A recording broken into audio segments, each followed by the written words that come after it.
Almighty God, Creator of the universe, we graciously thank you for your numerous blessings bestowed upon us. As we gather here today as future leaders, we look towards you for guidance and wisdom in our deliberations at this first Yes Leadership Program debate. Through all we say and do in this debate, may we inspire confidence in our fellow citizens, make a positive contribution, and inspire all the young women leaders of our nation. Amen.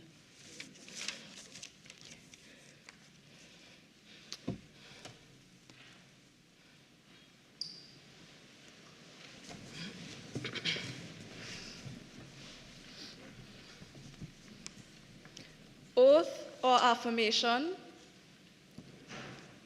Announcements by the Speaker. Honorable members, I have received communication from Ms. Renata De Souza, MP, member for Chaguanas East, Ms. Aliyah Godson, MP, member for Tobago West, Ms. Chelsea Choi Bailey, MP, member for Diego Martin Central, who have requested leave of absence from today's sitting of the House. The leave which the members seek is granted. Bills brought from the Senate, petitions, papers, reports from committees, Prime Minister's questions, urgent questions, questions on notice, questions for oral answer. Leader of the House.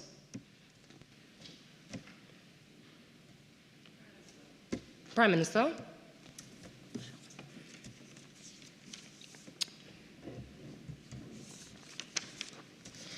Madam Speaker, there are 2 questions on the order paper for the government to answer, and we shall be answering both.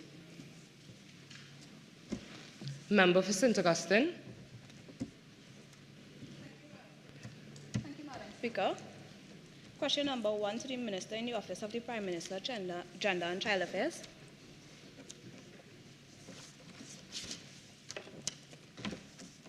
Minister in the Office of the Prime Minister, Gender and Child Affairs. Prime Minister.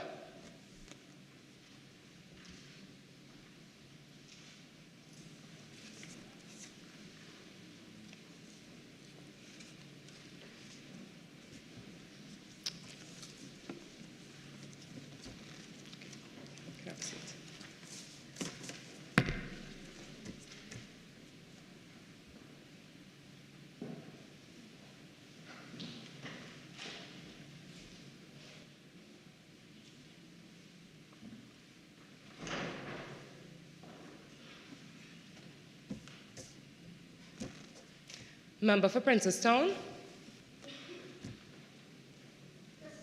To the Minister in the Office of the Prime Minister, Gender and Child Affairs.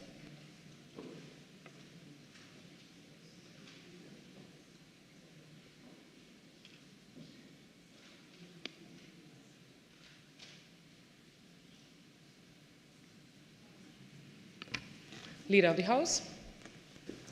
Thank you, Madam Speaker. Cabinet has agreed to the establishment of the STEP program, which is the Survivors and Transformation and Empowerment Program currently being administered by the Ministry with the aim of providing economic support to facilitate the financial independence of victims and survivors of domestic violence. This will be done by utilizing grant funding available in the form of 3 grants ranging from $10,000 to $50,000.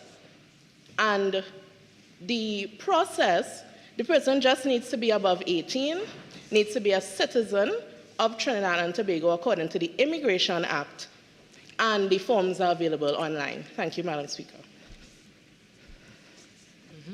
Go ahead.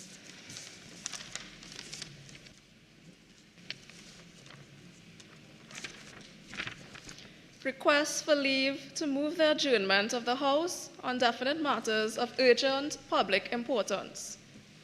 Statements by ministers, personal explanations, introduction of bills, motions relating to the business or sittings of the House and moved by a minister. Public business, private members' business. Motions. Leader of the Opposition. Madam Speaker, I beg to move the following motion standing in my name. Whereas sextortion is the abuse of power to receive a sexual benefit or advantage rather than money, and whereas sextortion may deprive women of jobs, promotions, and access to public utilities and social services, as well as other financial and social opportunities if they refuse to render sexual favors. And whereas sextortion can inflict tremendous psychological harm on victims who have been coerced into rendering sexual favors for a benefit. And whereas there are laws against corruption, but which do not cover sextortion, and no laws against sexual harassment as an offense. And whereas due to gaps in the existing legislation, sextortion can go unreported and unpunished, be it resolved that legislation be introduced within 12 months to make sextortion a criminal offense. Madam Speaker, thank you so much for the opportunity to bring this very critical and timely motion before the House today, one that is of utmost importance to Trinidad and Tobago, one that hinders our progress towards gender equality and sustainable development, and that is on the topic of sextortion. Madam Speaker, one of the main reasons for the opposition bringing this motion before the House today is because we came upon a very alarming statistic. And that is, according to Transparency International, 1 out of 5 citizens in Latin America and the Caribbean have indicated that they have experienced sextortion when accessing a public government service, or they know someone who has. And if we bring that issue a little bit closer to home, according to the said organization, in Trinidad and Tobago, 19% of citizens indicated that they have experienced sextortion or they know someone who has. Madam Speaker, sextortion is an everyday reality for women and girls in Trinidad and Tobago. This has led to a cultural normalization where there is sexual exploitation and abuse of power under this government because they have failed to put measures in place to protect the women and girls of Trinidad and Tobago. And Madam Speaker, I wish to ask the government this question through you. How many more? Because we are wondering how many more women and girls must endure humiliation and trauma before they decide to implement urgent legislation to deal with the issue of sextortion. How many more women and girls must be victimized and harassed? How many careers must be derailed and lives destroyed before they decide to implement urgent legislation to deal with the issue of sextortion? And that is why we are before the House today, Madam Speaker. That is why we are calling on the government to implement legislation to make sextortion a criminal offense within 12 months. Now, Madam Speaker, I know there may be persons from the viewing and listening public who may not be aware of what sextortion means. And so I will seek to get into a general definition of what this term means and what the opposition and why, we are calling for legislation to be introduced to deal with this issue in a timely fashion. Now, we are adopting the definition from the International Association of Women Judges, and that is the abuse of power for some sexual benefit or advantage rather than money. Now, sextortion is a term that really encompasses 2 main words. There is sex and there is extortion. And when we look at the term extortion, Madam Speaker, it's usually associated with corruption. And so what sextortion really is, it's a modern form of corruption, one where sex and not money is the currency of the bride. And Madam Speaker, sextortion really encompasses 2 main components, and that is what adds to the uniqueness of this term and why we are asking for it to become a criminal offense within 12 months. There is a sexual component and there is a corruption component. The sexual component, Madam Speaker, deals with a request for some sort of sexual activity. You're dealing with sexual intercourse, requests for sexual photos, requests to engage in phone sex. And there is also a corruption component. And that corruption component is important because it deals with an abuse of power by persons who are in authority. Basically, it means that they who are in authority are not using that authority for the purpose in which it was left to them. So, for example, you might have an immigration officer. His job is really to issue visas, but what is he doing? Instead of using the criteria that he has to guide him to issue those visas, he is requesting sex instead of obeying by the criteria that he has to adhere to engage in those kinds of services. And that is what we are seeing is prevalent in Trinidad and Tobago, Madam Speaker. And I know the government might come to say, well, we have existing legislation to deal with this. But the uniqueness of sextortion, Madam Speaker, encompassing these 2 components is what calls for a unique kind of legislation. Because you see, the two components, the sexual component and the corruption component, are usually prosecuted under two different types of legislation. You have your Sexual Offences Act and you have your Proceeds of Corruption Act or your Prevention of Corruption Act. But sextortion combines these two elements, and that is essentially why we are calling on the government to implement a unique kind of legislation, a standalone legislation, to deal with this issue. Now, Madam Speaker, we might be wondering, well, why is there a need for this type of legislation? And I want to start with the gender equality argument, because you see, sextortion is an issue that disproportionately affects women and girls. It doesn't only affect us, but it disproportionately affects us. And what it does is that it reinforces gender power imbalances and perpetuates systemic gender inequality. What does that do? It prevents us from being able to achieve gender equality, which is Sustainable Development Goal number 5. And when you have threats of sextortion happening, Madam Speaker, what you are seeing is that this will deter women and girls from wanting to take part in education, from wanting to get jobs, from wanting to take part in public life. They are unable to contribute to society, thus, of course, affecting our contribution and our strides to gender equality.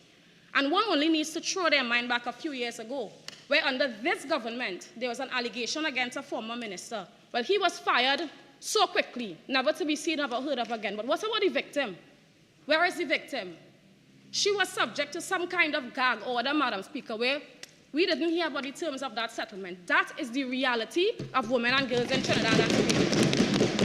That is what we have to go through under this government, because they fail to put measures in place to ensure that we are able to achieve a certain level of autonomy, that we are able to contribute positively to society, and we are saying that the government is failing our women and girls.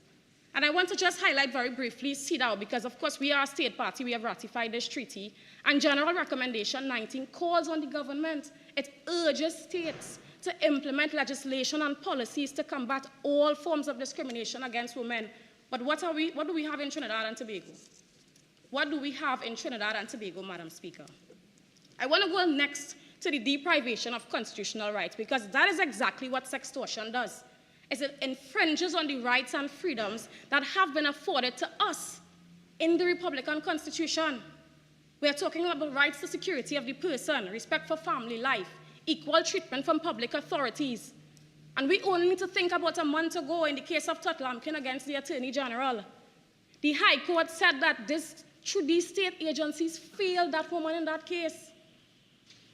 How many more women must we fail before we decide to take urgent action? And that is why we are calling on the government to implement legislation to deal with sextortion. As I sum up, Madam Speaker, I just want to ask the question to the government: how many more? How many more women and girls must suffer before they decide to implement legislation to deal with this issue? We're waiting and we're hoping that we'll get the government support on this motion. I thank you, Madam Speaker. I beg to move. This motion requires a seconder.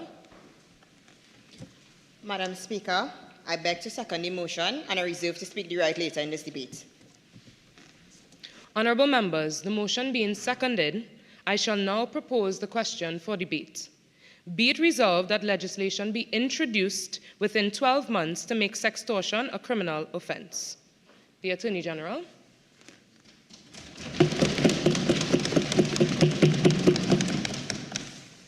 Thank you, Madam Speaker, for giving me the opportunity to contribute to this debate.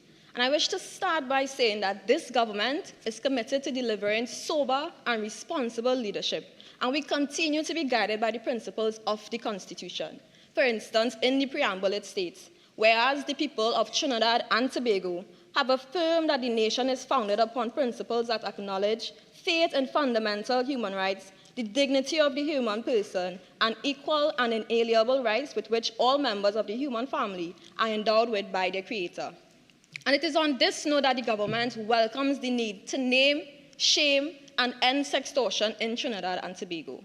So much so, Madam Speaker, that the Leader of the House has informed all members on this side that she will be lifting her whip in relation to this motion, because this government recognizes that an issue as important as sextortion should not be reduced to mere party politics or a bid to score cheap political points, but rather all members on this side will be voting for this motion in line with their conscience. Might I remind the opposition that it is this government who implemented the Domestic Violence Amendment Act, the first of its kind in the Commonwealth Caribbean, and which added additional protection for victims of domestic violence. And we also introduced the Sexual Offences Amendment Bill, which seeks to deal with issues such as voyeurism and revenge porn in Trinidad and Tobago. It is this same government who appointed a female Speaker of the House, a female Prime Minister, and a female Attorney General, and we will continue to champion women's rights in Trinidad and Tobago.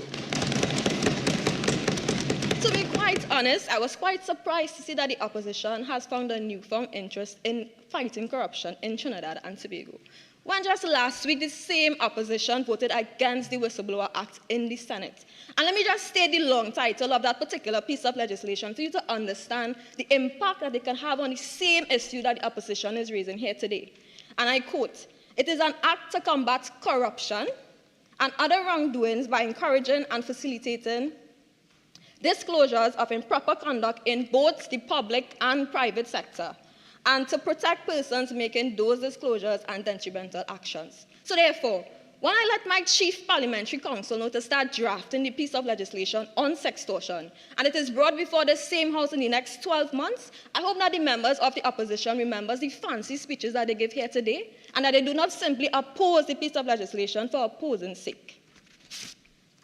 Madam Speaker, we recognize that the sexual offences legislation doesn't adequately deal with the corruption element of sextortion, and the anti-corruption legislation doesn't adequately deal with the sexual component of sextortion. We also note that the International Association of Women Judges, as well as the International Bar Association, has recommended bespoke legislation on sextortion. And it is on that note that we, the government, see the need to firstly identify the targets, identify the impact, and identify the way forward, as well as looking at emerging legislation in jurisdictions such as Peru, Chile, and India, because we plan to create a comprehensive model legislation on sextortion in Trinidad and Tobago. Firstly, turning to the targets of sextortion. It was no surprise to me to see that the opposition has only sought to represent the interests of a few. We recognize that certain sectors of our society, because of their socio-economic vulnerabilities and the intersections at play, make them an easy target to sextortion. This includes, for instance, the socio-economically vulnerable woman in the constituency of Miaro or the constituency of Muruga Tableland, the undocumented immigrant woman, or even a child under the age of 18 or a university student who is forced to conduct sexual acts in order to pass their course or receive a good grade. However, Transparency International noted that while women are disproportionately affected by sextortion, it also affects gender non-conforming individuals, transgender individuals, children, and men. Therefore, we recognize the need to treat the issue of sextortion with the utmost care and attention.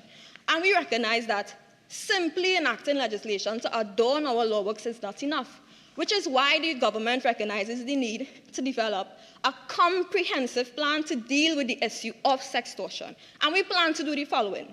We will conduct research and consultations with civil societies and NGOs such as WNAD and the Coalition Against Domestic Violence to get the information and data on sextortion, particularly as it relates to Trinidad and Tobago. We will develop a proper legal framework to ensure that cases of sextortion are prosecuted. We will train members of the judiciary, members of the protective services, prosecutors, and defense attorneys to ensure that they can handle victims of sextortion as well as deal with the issues of sextortion generally. And we will ensure that our institutions and our agencies are properly resourced to handle the task at hand. But beyond this, Transparency International noted that sextortion is bolstered on near-universal social norms, which excuse harmful behavior by men, while at the same time punishing women who speak up by social stigma, re-victimization, and victim blaming. Therefore, we see the need to continue the existing programs that is currently being done by our Minister of Education and the Gender and Child Affairs Division, as well as create a new initiative based on our research and consultations to eliminate the negative social norms that allow sextortion to foster in Trinidad and Tobago.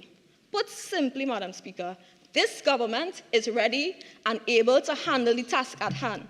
All we can do is hope that we receive the support from the opposition and that they do not simply oppose to the piece of legislation for opposing's sake, because this matter is not about politics. This is about real people with real issues. Thank you. Member for Caroni East.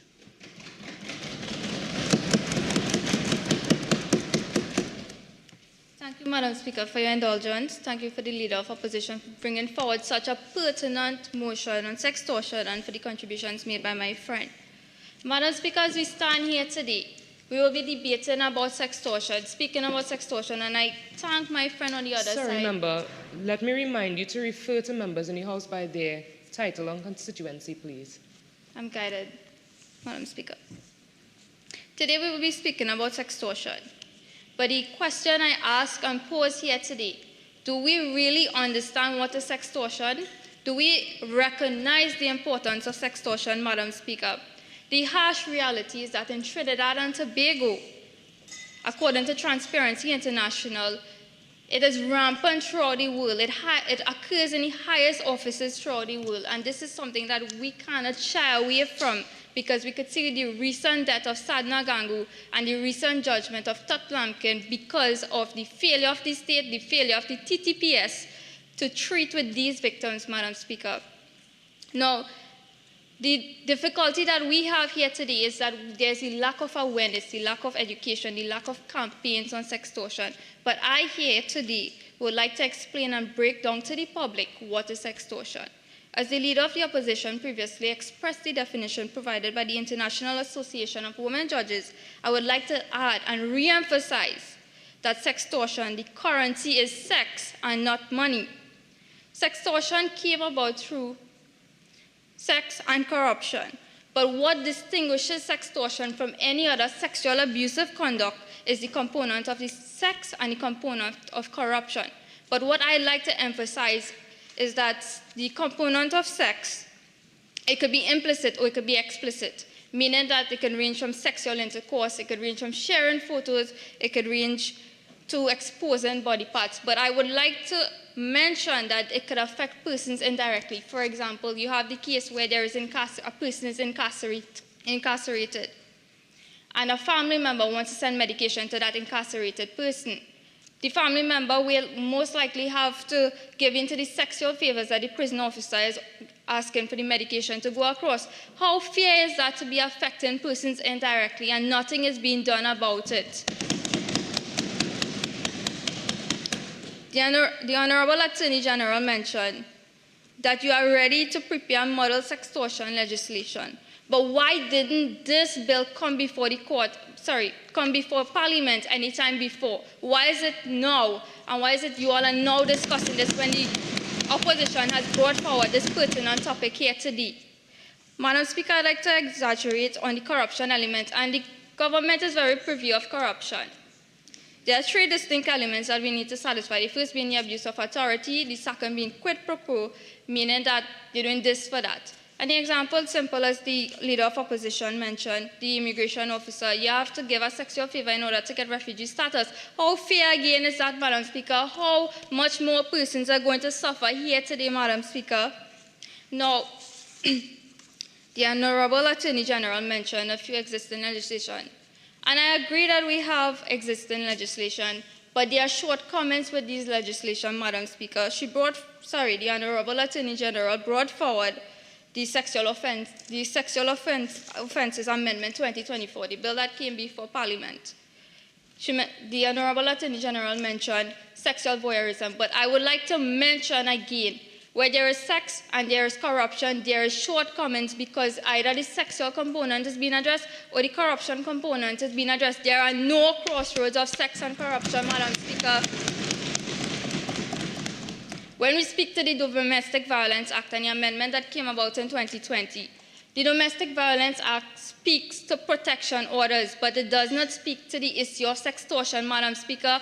There is a shortcomings in these existing laws, Madam Speaker, and the issue that we are having is that because there is not clearer laws to prosecute sextortion, the perpetrators are finding the loopholes, they are finding the gaps, and this is where they are going to continue be reoffending, and this is why we need clearer laws, Madam Speaker, to successfully prosecute extortion in the courts and not have the judiciary, not have the TTPS fail us, Madam Speaker. Now, I'd like to make mention of the international laws. In terms of the international laws, we recognize that we have ratified and signed CEDAW. We have ratified and signed the Organization of American States Convention on the Prevention of Violence Against Women. And what does this pose? That it poses... Expired. I'm guided. Thank you.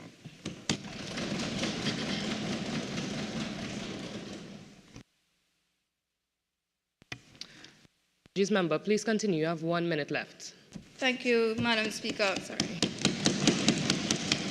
Right, we have ratified international laws and conventions, Madam Speaker, but the obligation that it poses on us is to incorporate these international standards into our domestic laws. But the question I pose here today, have we complied with fulfilling that obligation, Madam Speaker? And the answer is no, we have not complied with that obligation. I'd like to bring reference to Article 4E of the Convention of Bolem de Para, where we need to have a timely hearing and we need to modernize legislation.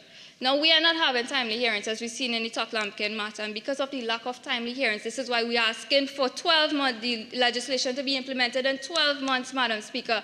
So victims such as in the matter of Totlampkin will not be failed. Why is it that our women every day have to be subjected to violence such as extortion, Madam Speaker? And as the Honorable Attorney General mentioned, we would like to take precedent as Brazil, where there is 2 to 6 years imprisonment, and it covers both private and public authorities, Madam Speaker. Thank you so much.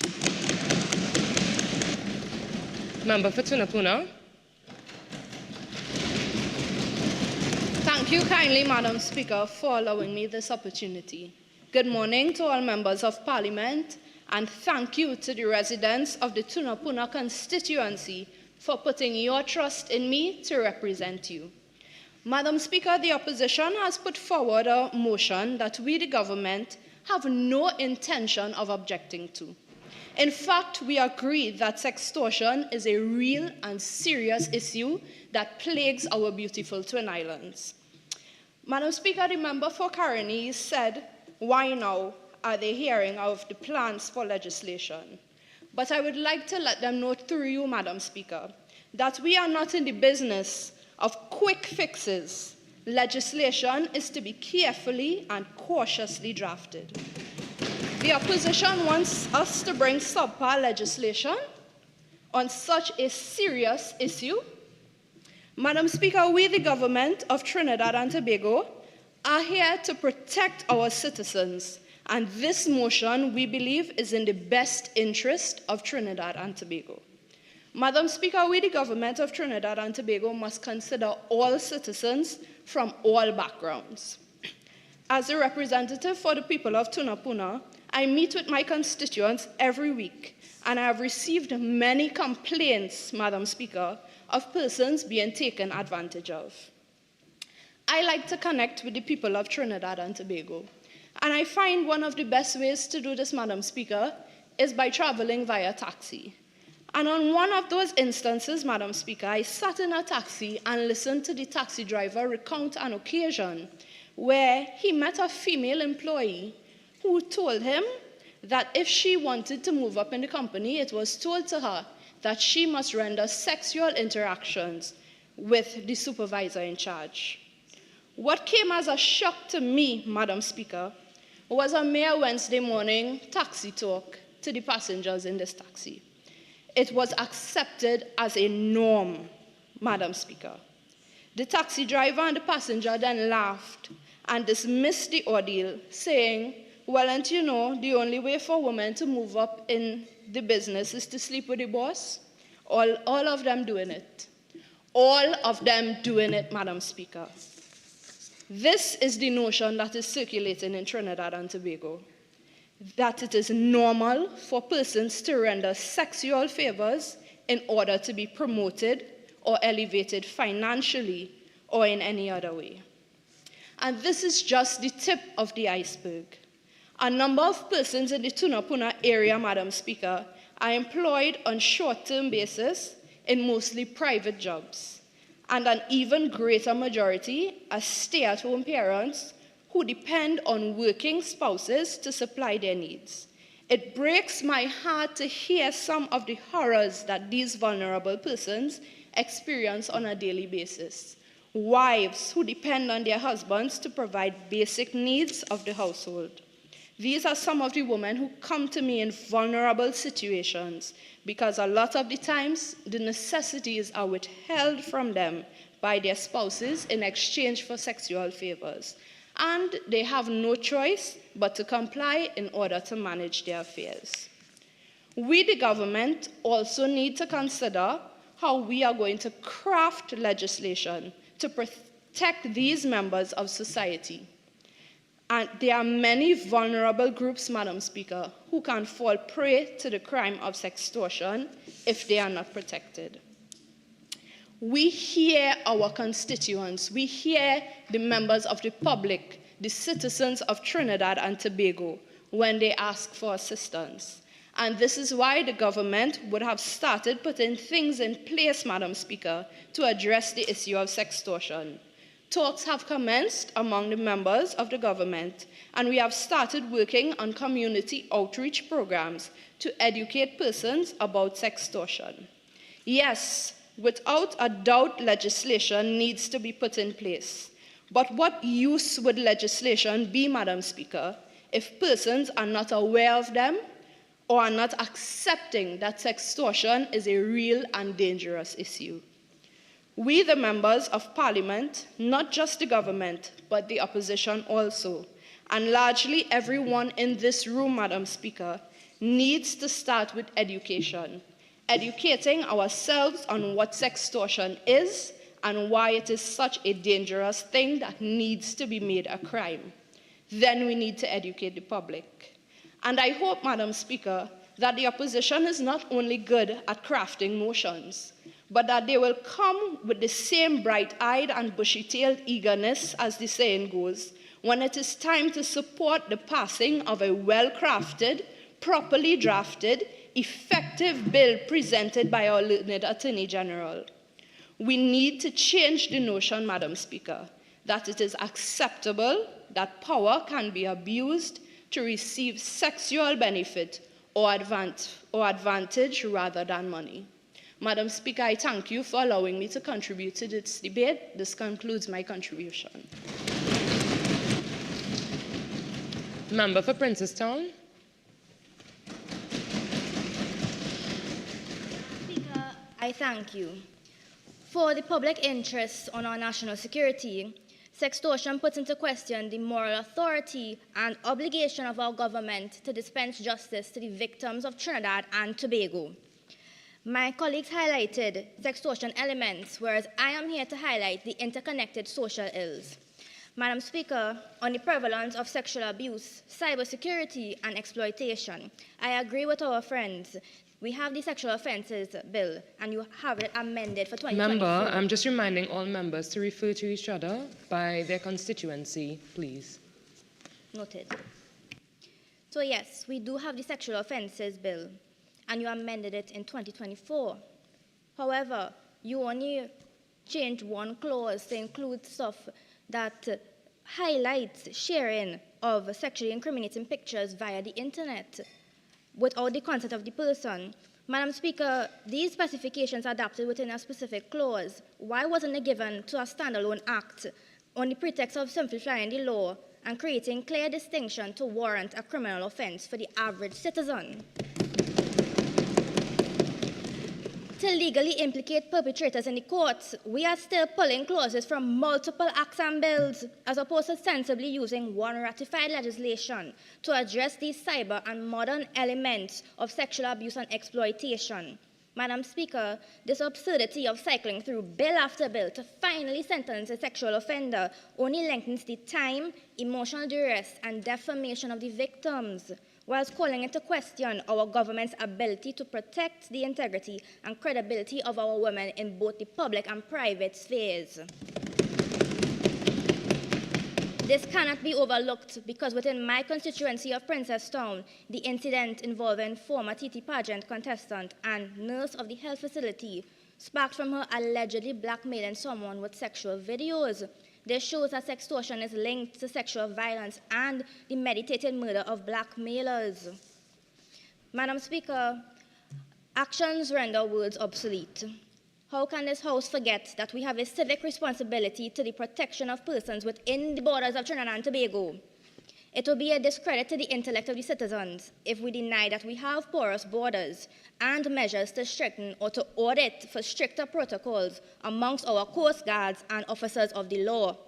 In March, officers of the TT Coast Guard sexually exploited Venezuelan migrants held at Chaguaramas heliport, exchanging illegal entry into Trinidad for sexual favors.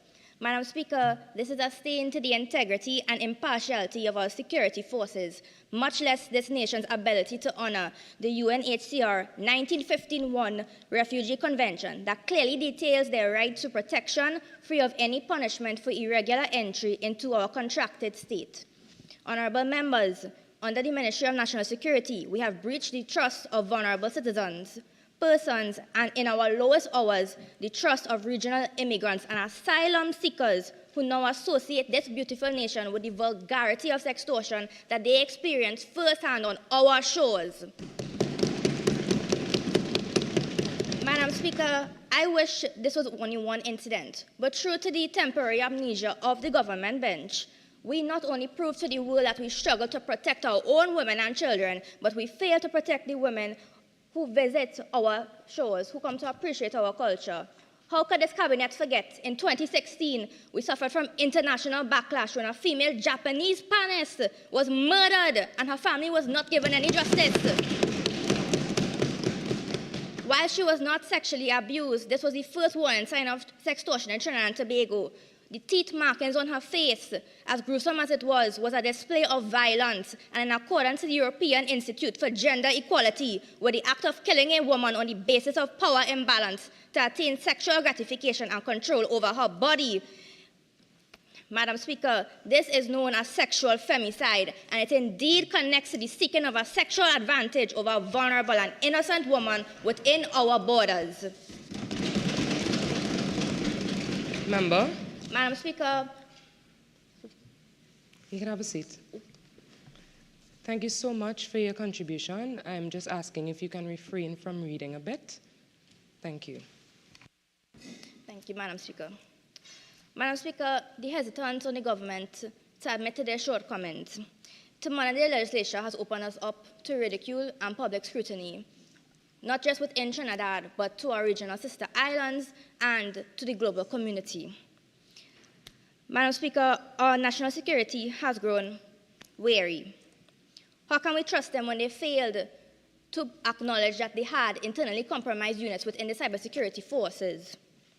Why is it that our local newspapers were able to do an expose on WhatsApp and Telegram porn rings featuring our young women and girls? Where was the minister when this was happening?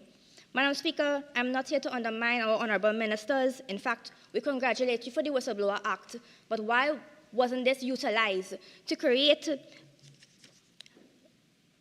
projects in place for underreporting and accountability within the civil service or foster homes, the private and board schools? My esteemed colleagues, your citizens deserve better. They deserve not just to check the sexual offences registry on the website, because those who sexually extort them are not on that site. They are in the public spheres, the public servants, your protection agencies, the family spheres, and religious officers that are friends. They are not included in the conversation. And it is the opposition's responsibility to remind this cabinet and humble them as we enact this extortion bill to do their nation-bound duty. Thank you.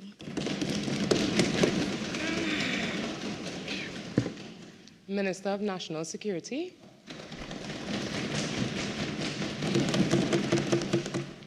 Thank you for inviting me into this debate, Madam Speaker. Good morning to you and to all honourable members of Parliament. I rise today to address the issue of sextortion, which is of critical importance to our nation's security and the rights and dignities of our citizens. My contribution today, Madam Speaker, will supplement what was just outlined by our Honourable Attorney General. Madam Speaker, sextortion is not merely a violation of personal boundaries. It involves a grievous abuse of power, and the Ministry of National Security remains dedicated to weeding out corrupt individuals in our society. This ministry also remains committed to ensuring that law enforcement is prepared to take timely and meaningful action against perpetrators of sex crimes. It is on this basis that I support this motion. Madam Speaker, the mission of this ministry is to advance national development by creating a safer and more secure society through enhanced collaboration among all stakeholders. The commitment of this ministry to serving and protecting is widely recognized, as we have extended ourselves to working on numerous occasions with various international and local non-governmental organizations.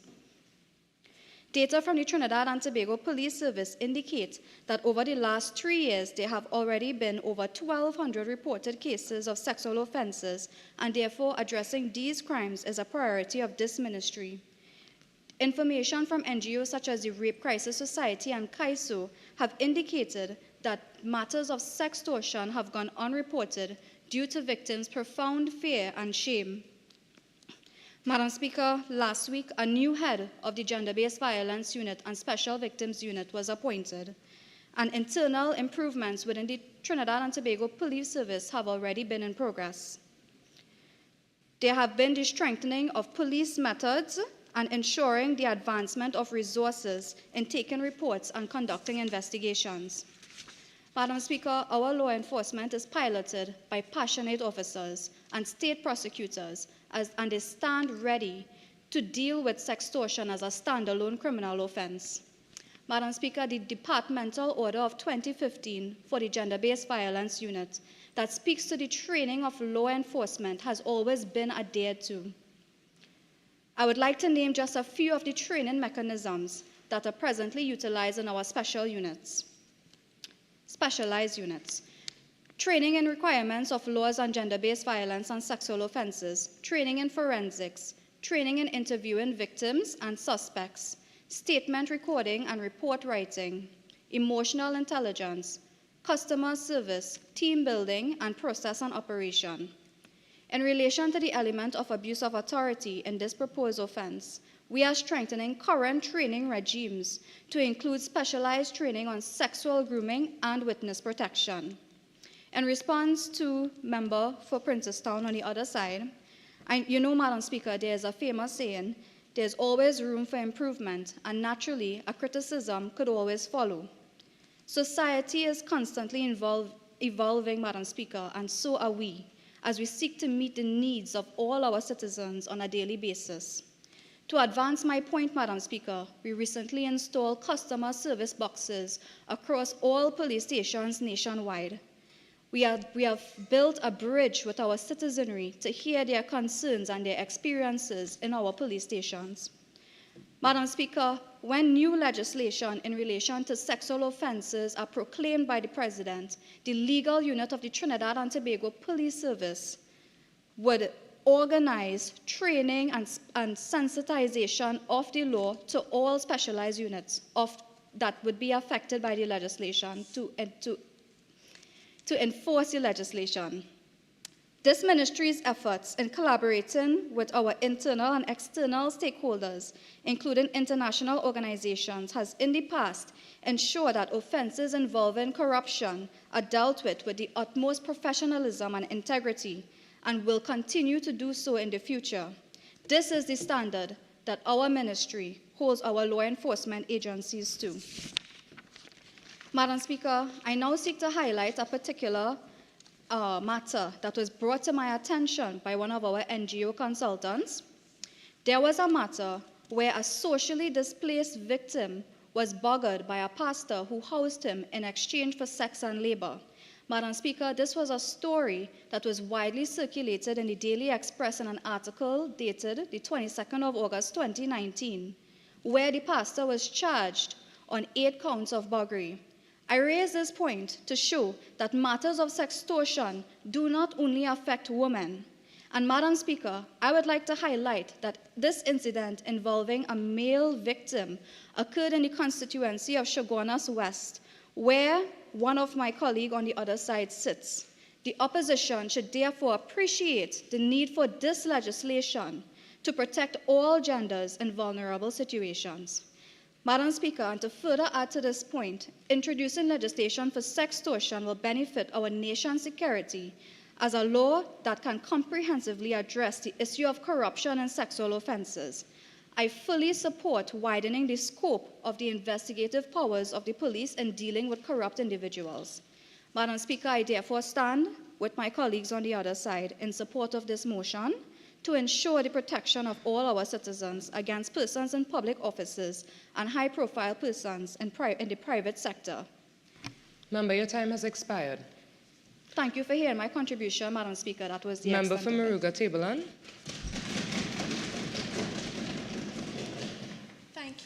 Thank you for the opportunity to speak today, Madam Speaker. This motion, it is not only a legal necessity, but also a matter that tests our moral fortitude. Now, my colleagues, they have already gone into great detail into what sextortion entails. However, I believe that in considering this motion, we must take into consideration the most vulnerable amongst us, and this is inclusive of the Venezuelan migrants. Madam Speaker, in a country where the strongest line in our anthem emphasizes that every creed and race finds an equal place, too often the plight of these migrants have gone unheeded by our government. We cannot, in good conscience, overlook the plight of Venezuelan migrants who have sought refuge in our nation. These individuals, they are driven from their homeland by unimaginable hardships. They arrive on our shores with hopes in their heart, yet their journey often does not end in safety. Instead, they are met with new dangers, among the most pernicious, I believe to be sextortion. Imagine the fear and the helplessness of a young Venezuelan woman separated from her family, navigating a foreign land, only to find herself coerced into degrading acts in order to survive. She has nowhere to turn, no recourse under our current laws, and her tormentors operate with impunity. Now, we have seen several instances of this. For example, the International Association of Women Judges, they reported that in the United States, a deportation officer was accused of extorting undocumented female immigrants for sex, even getting one of them pregnant. In 2010, another U.S. immigration officer was found guilty of demanding sex for a green card. He was caught on camera, on audio recording, saying that he could deny her marriage-based green card and deport her relatives if she did not have sex with him. Now, when we're placing this into a Caribbean context, according to the Assessment Capacities Project, as of November 2023, approximately 44,800 Venezuelan migrants, refugees, and asylum seekers were living in our nation. This number represents the highest per capita population of Venezuelans in the entire Caribbean, with our island only having a total population of 1.5 million. Further, according to a 2021 report on sexual slavery by the NGO Connectors, over 21,000 Venezuelan women and girls fell victim to human trafficking in our nation. In the previous 6 years, most were between 18 and 25, some were even younger, and they were lured by promises of gainful employment. Another instance in our nation was reported by the 2024 Trafficking in Persons report, where some NGOs and the media reported that immigration and defense officials were allegedly exploiting detained Venezuelans in sex trafficking at an immigration detention facility. The media further reported that Coast Guard officials, our lovely Coast Guard officials that our members praised, that the Coast Guard officials at a detention facility sexually exploited and beat an adult Venezuelan sex trafficking victim in April of 2023 before abandoning her on the roadside with severe injuries. Now, I ask my friends on the other side, through you, Madam Speaker, if the media and the international NGOs have already begun exposing this exploitation of our migrants, what measures have they put in place to ensure that this recent exposure would not affect our tourism industry, leading to a decline in our GDP? Madam Speaker, our government has already refused to fully incorporate the provisions of the 1951 Refugee Convention in our domestic law, habitually breaching the non-refoulement principle, which would allow the migrants some degree of protection. By voting against this motion, they are ensuring that the Venezuelans who already face great prejudice and xenophobia are left to the mercy of citizens with no legal protection. Now, the critics may argue that our legal framework is sufficient. They would point to the Cybercrime Unit, the Sexual Offences Act, and the Offences Against a Person Act as providing adequate coverage. However, Madam Speaker, these laws, while they are robust, are not tailored to address the unique and multifaceted nature of sextortion. The specificity of the sextortion bill is its strength, not its redundancy. Now, my friends on the other side, they may argue that the 12 months to introduce this legislation may seem like a fleeting period. Member, you can have a seat. To all members, while I've allowed some leeway as it relates to reading, I'm encouraging all members to refrain from reading, please. My apologies. So, like I said, the critics argue that our current legal system is sufficient. However, and they also point to the Cybercrime, the Sexual Offences Act, the Sexual Offences Against the Person Act as being adequate. However, while these laws, while they are robust, they are not tailored to address the unique and multifaceted nature of sextortion. Now, my friends, they would further argue that the 12 months to introduce this legislation, it may seem like a fleeting period.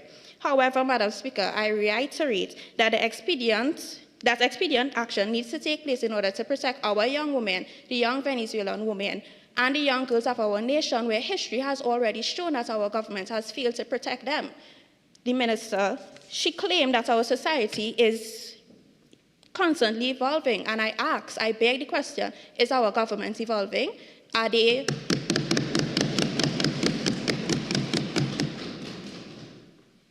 really a government of the people? Madam Speaker, if this motion is passed, it will provide much-needed protection to these vulnerable groups, ensuring that our country lives up to the ideals enshrined in our anthem, in our constitution, and our collective conscience. It is not only a legal imperative, but also a moral one. Let us not fail those who look to us for safety and justice. Thank you, Madam Speaker. Minister of Foreign Affairs.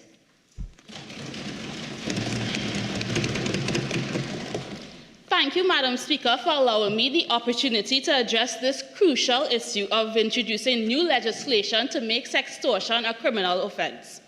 And while we leave the actual creation of legislation into the capable hands of our Attorney General, we, the other ministers of the government, have been working feverishly to build an ecosystem that will support such legislation.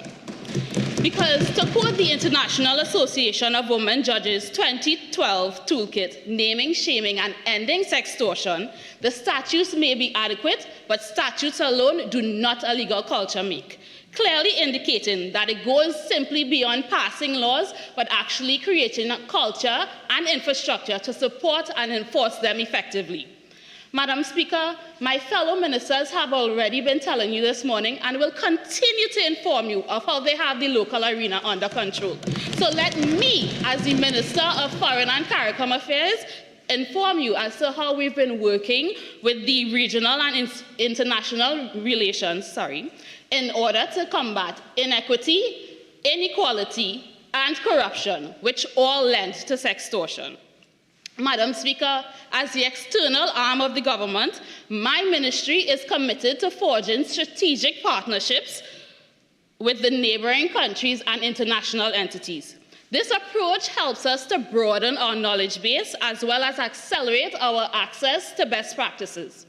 As such, Madam Speaker, over the last few years, we have strengthened our relationship with the United Nations Office on Drugs and Crime, UNODC. In pursuit of Sustainable Development Goal 16, peace, justice, and strong institutions, collaborating with them and 7 other Caribbean countries to form a regional platform to enhance our collective efforts in implementing the UN Convention Against Corruption. This platform allows us to identify gaps in our already established anti-corruption initiatives and share ideas. Additionally, we have partnered with the UNODC Global Crime Program to combat online child sexual exploitation and abuse. We have also partnered with them on their workshops and trainings, such as sexual harassment in the workplace. Madam Speaker, we've also been leveraging our membership in the Commonwealth. becoming the first country to pilot a program for training on the Commonwealth anti-corruption benchmarks. Last month, we also attended the annual conference of the Commonwealth Caribbean Association of Integrity Commissions and Anti-Corruption Bodies. A key takeaway from this conference, Madam Speaker, was that we, the Caribbean countries, must leverage emerging technologies such as AI in our pursuit to end corruption. One of the primary responsibilities assigned to my ministry, Ministry of Foreign and CARICOM Affairs, in realizing the National Development Strategy, Vision 2030, is to increase diaspora engagement, harnessing the knowledge and the expertise of our citizens, both locally and abroad. As such, we've established a diaspora policy unit. This unit is in charge of coordinating activities and fostering a network that our citizens, as well as their organizations, can share ideas with us. This initiative is guided by our 2021 draft diaspora policy. Another one of our key foreign policy objectives has been to identify and secure positions in the multilateral institutions. And Madam Speaker, it would be remiss of me to mention such strategic partnerships and not shed light on the significant contributions of His Excellency Dennis Francis, the 78th President of the UN General Assembly, and Professor Rhoda Redder, an elected expert on the UN's Committee for the Elimination of Discrimination Against Women, CEDAW. Their diplomatic expertise and dedication to human rights and gender equality are invaluable assets in our fight against sextortion.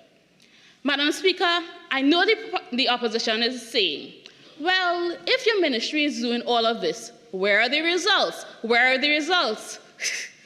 I must admit, you all caught me off guard with that question. But Madam Speaker, I thank them for that question, and allow me, through you, to answer this question for them. According to the U.S. Department of State's 2024 Trafficking in Persons report, we have moved up from Tier 2 watch list to Tier 2. This means that our country has been making significant efforts to meet the minimum standards for eliminating trafficking. And this is not me spitballing here. This is the U.S. Department of State recognizing and acknowledging our efforts. And we are sure to benefit from economies of scope in our fight against trafficking when it comes to sextortion. Madam Speaker, Trinidad and Tobago has also improved by 10 spots on the Transparency International's Corruption Perception Index over the last 4 years, moving from number 86 in 2020 to number 76 in 2023. And while we know that we will continue to see vast improvements over the years, we must pause and simply acknowledge that today, in this very moment, we are simply doing better than we were yesterday. So in conclusion, Madam Speaker, is that we, the government, were not elected by accident.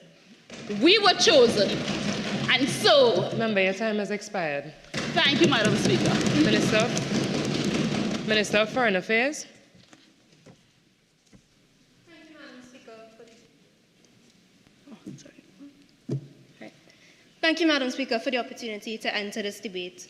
Now, Madam Speaker, as the Minister with responsibility for our arts and culture industry, I feel it would be remiss of me to not mention... My apologies, Minister of Tourism. My apologies. Thank you, Madam Speaker. No problem. It would be remiss of me to not mention the contributions of the late, great calypso icon, Singing Sandra, who in the 1980s highlighted the plight of many of our women in seeking jobs in this country, Madam Speaker. When she sang Die With My Dignity, she highlighted that sextortion does not respect a woman's background, or their political persuasion, or the jobs in which they seek to pursue.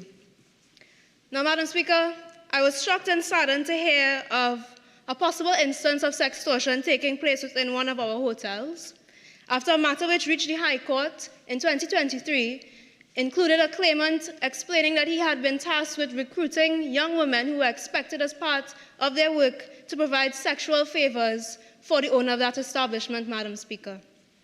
But I am happy to report that justice was served as the claimant was successful, and our government will work to ensure that the women who were involved will also receive justice, Madam Speaker. Now, Madam Speaker, Our ministry's National Tourism Policy for 2021 to 2030 seeks to market Trinidad and Tobago as a safe and positive tourist destination despite possible instances of sextortion, Madam Speaker. And we can say, despite the gloom image painted on the other side, we have been successful in marketing it as such, as our THA's Division of Tourism, Culture, Antiquities, and Transportation has confirmed that we have seen an increase in cruise ship arrivals for this cruise ship season, Madam Speaker. Now, Madam Speaker, we do not want sextortion to hamper this growth, and our government is committed to ensuring that it does not. And in ending sextortion and providing women and girls in this country with opportunities, my ministry already understands tourism's role in doing this. We have done this through the provision of sponsorships and grants that enable women to enter into entrepreneurship and capacity building, and allowing them to grow their opportunities in tourism to become leaders in the sector and possibly avoid vulnerability to sextortion, Madam Speaker. Some of these grants and sponsorships include the Cultural and Creative Arts Fund, the National Days and Festivals Fund, and a general sponsorship for women and men seeking to enhance our country's cultural products on the world stage. Now, Madam Speaker, the members opposite would have asked, how is our government ensuring that Trinidad and Tobago does not have an image of it painted as an unsafe tourism destination, Madam Speaker? Madam Speaker, in this government, we do things big. We will not just introduce the legislation, but we are making sure that we put things in place so that all our women and our female visitors are protected. And we will do this through adhering to UN Tourism's recommendation that governments include gender issues in their policies on tourism. And that is why my ministry will be including sextortion prevention guidelines in our national tourism sub-policy on business tourism, Madam Speaker, for women in the business industry here and those traveling to Trinidad and Tobago. Apart from this, my ministry is also in collaboration with the Ministry of National Security and the Ministry of Digital Transformation to create a confidential, safe, and gender-sensitive reporting mechanism through online means, Madam Speaker, to ensure that our women in this country and our visitors and in all sectors can safely report this crime, Madam Speaker. Now, Madam Speaker, as our government works to showcase the warmth, the innovation, and the creativity of the people of Trinidad and Tobago, we are going to ensure that no art student is offered higher grades or performance opportunities in exchange for sexual favors. We are going to ensure that no woman feels unsafe working in our hotel industry, Madam Speaker. And that is why, so that singing Sandra's words would not be in vain, we will ensure that all women in this country will be able to leave this earth with their dignity as she would have sung, Madam Speaker. Thank you. Member for Tabakit.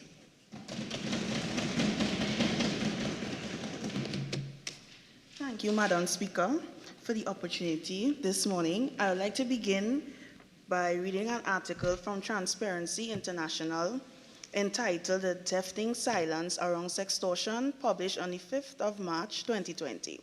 The line reads, "Sextortion can happen to anyone, especially those who are the weakest in the power chain." Let me repeat that. Sextortion can happen to anyone, especially those who are the weakest in the power chain.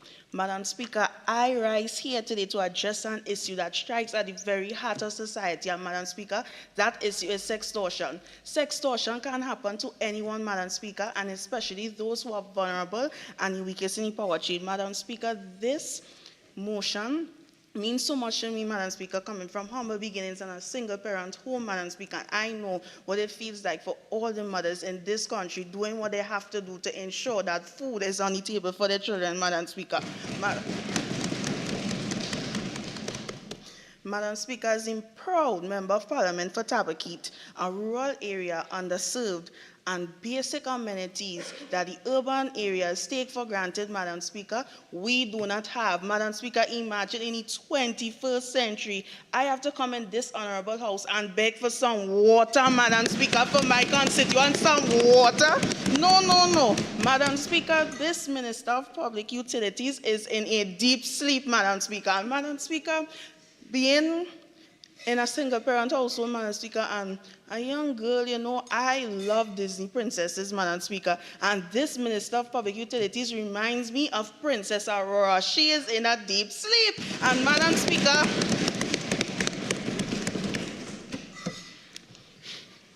Member, thank you for your passionate display.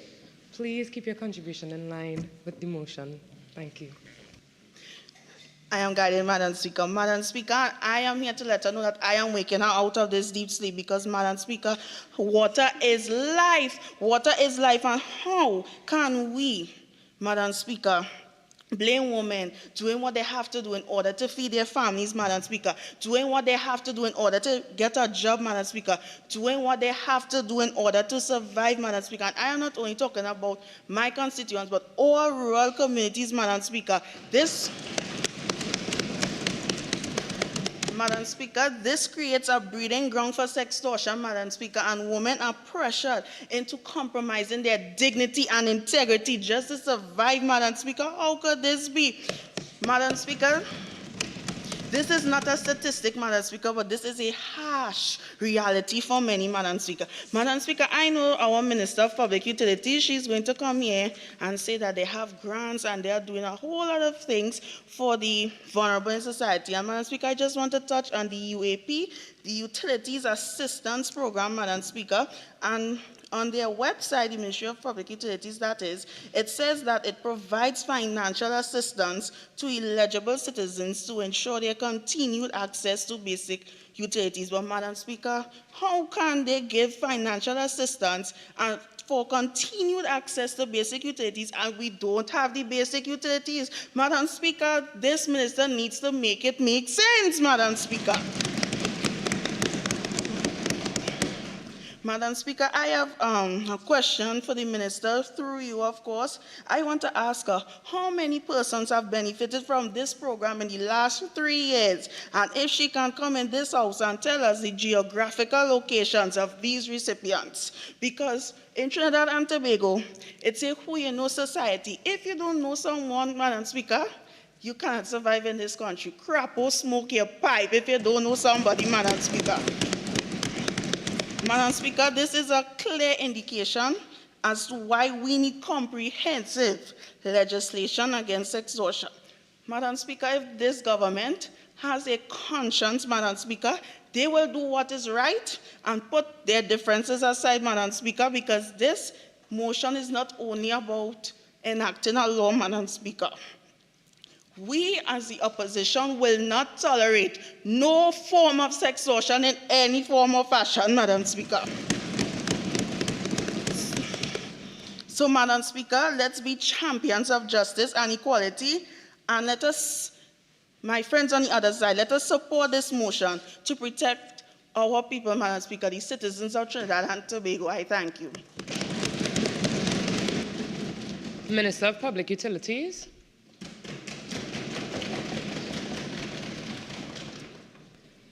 Madam Speaker, for allowing me this opportunity to present. Madam Speaker, according to the friends on the other side, I am sleeping, but I am awake now. Madam Speaker, we have produced 8.5 million gallons per day, as we once producing 5.5 million gallons in the past. But Madam Speaker, we are not here to talk about water, though it is necessary. Today we stand on our commitment to eradicate sextortion. Our government is not just to eradicate, but to eliminate and make sextortion a relic of the past. As the Minister of Public Utilities, it is my duty, yes, to provide public utilities to the Constitution, to the public. And I can't say we have done that without quid pro quo. We have done that without fear of exploitation. We have done that through our assistance of the Utilities Assistance Program. We have done that through the assistance of our electrification program. We have done that through our assistance of the Community Improvement Water Program. Sextortion is not just about a break in trust. It is a bulldozer of human rights dignity. Up to 90% of victims, according to the UN, has experienced psychological toll. They feel fear, disgust, despair. This toll is unacceptable, Madam Speaker. Healing is not linear, and every victim has different needs. This government is not static, but it's dynamic. We shall meet every need of the victim through our initiatives such as the helping, training, and assisting programs like the Victim Unit. Madam Speaker, we shall train those to empathize with victims. Because right now we're here to speak about victims, not water. Madam Speaker, the psychological trauma inflicted by this crime can be debilitating. It can leave victims feeling isolated and powerless. Powerless, Madam Speaker. We are in the position of power to make change, and this government shall make change. Madam Speaker, we have counseling services already providing, such as the Rape Crisis Society and Lifeline Counseling Services. And this, because this government is dynamic, we are providing added assistance to this special cause, creating a safe, confidential space to seek help when the process of healing and restoration begins. Our objective is clear. This is not a lofty ideal, but a logical idea. By working together, we will send a clear message to those who seek to harm others. Your actions will not be tolerated, and you will be held accountable. Madam Speaker, this government commits to the cause and will have the full weight of collective resolve, of drawing the strength from the resilience and courage from past victims, and finding inspiration that this government are today like pipelines added together to wash away sextortion and added to a memory of the past. Thank you, Madam Speaker. Member for Oropouche West. Madam Speaker, thank you for allowing me to be part of this important debate. The Ministry of Public Administration is involved in the implementation and management of public policies and programs by government agencies and officials. But where's the public policies that directly speaks to sextortion? As the Shadow Minister of Public Administration, I see gaping holes in legislation that needs to immediately be filled to ensure the safety and security of all in the public sector, especially the most vulnerable among us, those being women and children. The children being the teenagers who work in the government agencies from the age of 17. But I have no doubts that we all agree that everyone in the public sector needs to be protected. So we now know that the crime of sextortion has two components: sexual components and corruption. And my colleagues have graciously defined them for us. But Madam Speaker, have you heard any significant intersectionality between these definitions? This question is to hammer the point that the current legislation is just not enough for sextortion, which fit both, not just one or the other. Madam Speaker, are my friends on the other side saying that they are willing to let the criminal elements who enact these despicable offences fall to the wayside and not feel the full extent of the law because they happen to somehow fit into other legislation? Now, we have left the heightened time of COVID-19, but there's still a plague infecting the public sector in Trinidad and Tobago. When doing the groundwork to hear firsthand the magnitude of people who have been impacted by sextortion, I hear cries from victims, victims who know of other victims, and people who know victims. Even when I listen to my constituents, many of whom work in the public sector. But this is not solely a public sector issue. It occurs in groceries, with shopkeepers, with housekeeping. And I care about my constituents. I want them to feel protected and know that they are heard. But Madam Speaker, how are the constituents or the citizens of Trinidad supposed to feel safe or have courage when fighting their battles in court, or even reporting these instances if they don't feel like their perpetrators would be sufficiently reprimanded? The issue of sextortion is massive, but the lack of legislation is seen by the lack of cases present. Now, even with the scarcity of documentary reports, I know we're all aware of instances or allegations that fit the crime of sextortion involving public officials. Today I'm discussing two, both of which happened under the purview of my friends on the other side. One case, which aforementioned by the leader of the opposition, in which the alleged perpetrator was the former Minister of Sports, who a few years ago was dismissed after claims of sexual misconduct with the alleged victim, a former employee of his ministry. Madam Speaker, the Prime Minister stated that the former minister was not fired for any reason involving sexual harassment, but because he interfered with the proper process of the public service. Now, I will let the public decide on this matter, how they feel. But the alleged victim was paid a handsome sum of $150,000 after a settlement agreement for wrongful termination, which followed her allegation against the former minister. Madam Speaker, the information in this case is not disclosed to the public. Are my friends on the other side hiding cases like these so they don't look incompetent in not already passing legislation for this important issue? Now let's look at yet another example of sextortion with public official, which occurred just this March. The Guardian reported that employees at the Ministry of Health are calling for disciplinary action to be taken against a senior official accused of sexual misconduct with a junior in the ministry. In the report, it said that he was sent on leave the week of the incident, but the official returned to work without facing any serious disciplinary charges.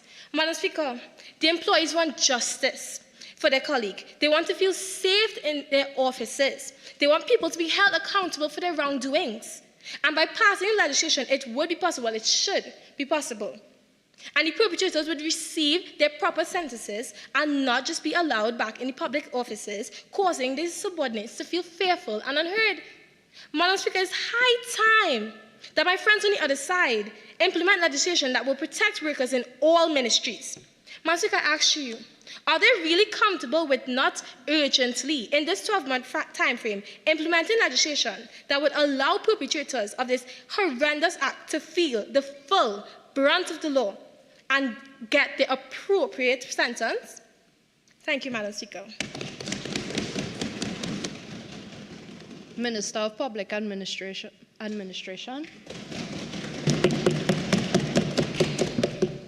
Thank you, Madam Speaker.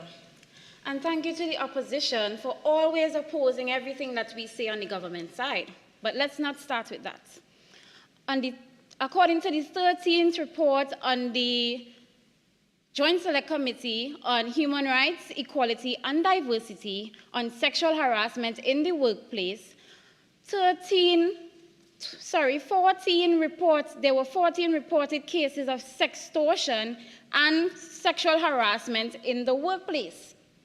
As the Minister for Public Administration, our mission at the ministry is to partner with government agencies and other stakeholders to ensure and to improve the public service and public servants by ensuring that we strengthen our workforce. Now, the opposition has been standing up one by one with a myriad of complaints, asking and telling the government what to do, but I think they will have a better chance at learning and understanding their ABCs. Madam Speaker, this government and the Ministry of Public Administration have been putting policies and measures in place to ensure that public servants feel safe in the workplace.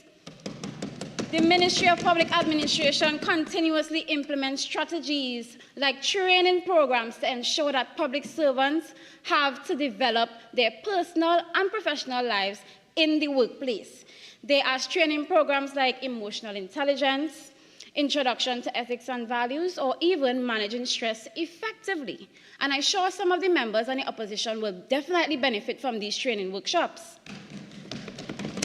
Madam Speaker, the Ministry of Public Administration also implements strategies where HR professionals are taught to be more strict and have zero tolerance for sextortion and sexual harassment in the workplace. And even in a national workplace policy, it states this, and allow me to quote, that employers should be committed to providing information, resources, and clear direction to board members and all members of staff to ensure that we prevent and address misconduct.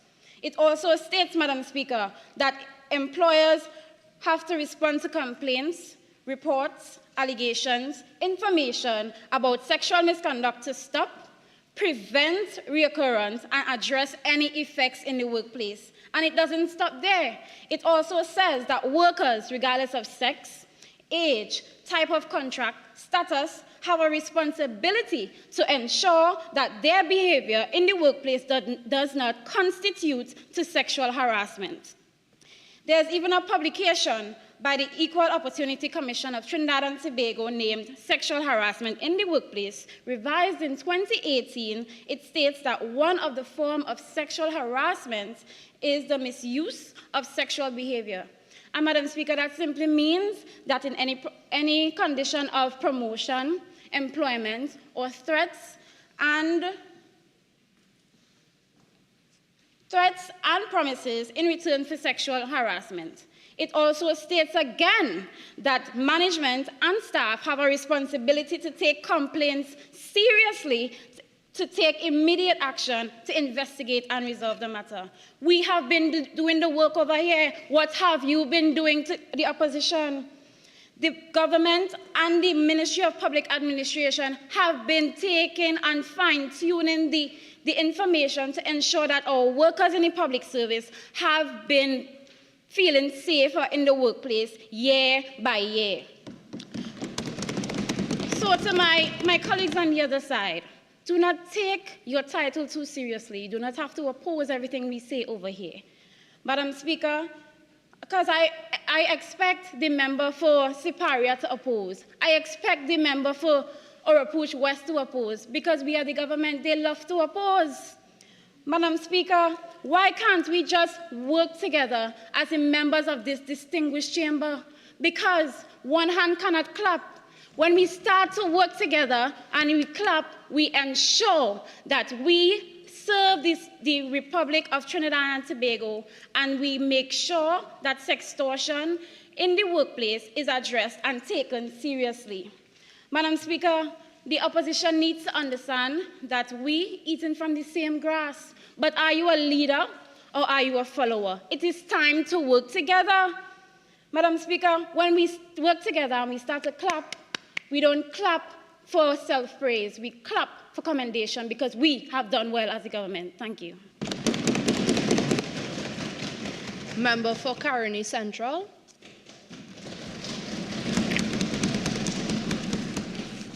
Thank you, Madam Deputy Speaker. As the Shadow Minister for Social Development and Family Services, and given the nature of this topic, sextortion, I find it necessary to present a psychosocial perspective and to make clear the mental processes behind sextortion and highlight the negative influence and impact that this mindset has on our societal norms and culture. The harsh reality is that our country is plagued with persons who hold positions of power and authority and abuse it. Persons whose minds are wired to view others as prey. And these predators, who are driven by a lack of self-control, victimize others by force, by psychological coercion, and by manipulating dependency and obligation. They are empowered by the belief that their targets are not in a position to and are incapable of fighting back. This could be psychologically, socioeconomically, physically, or a combination of all. Madam Deputy Speaker, my bad, sorry. Sextortion in concept, the mental processes that one has to employ to commit this act. And I'd like for my colleagues on the other side to really hear me out.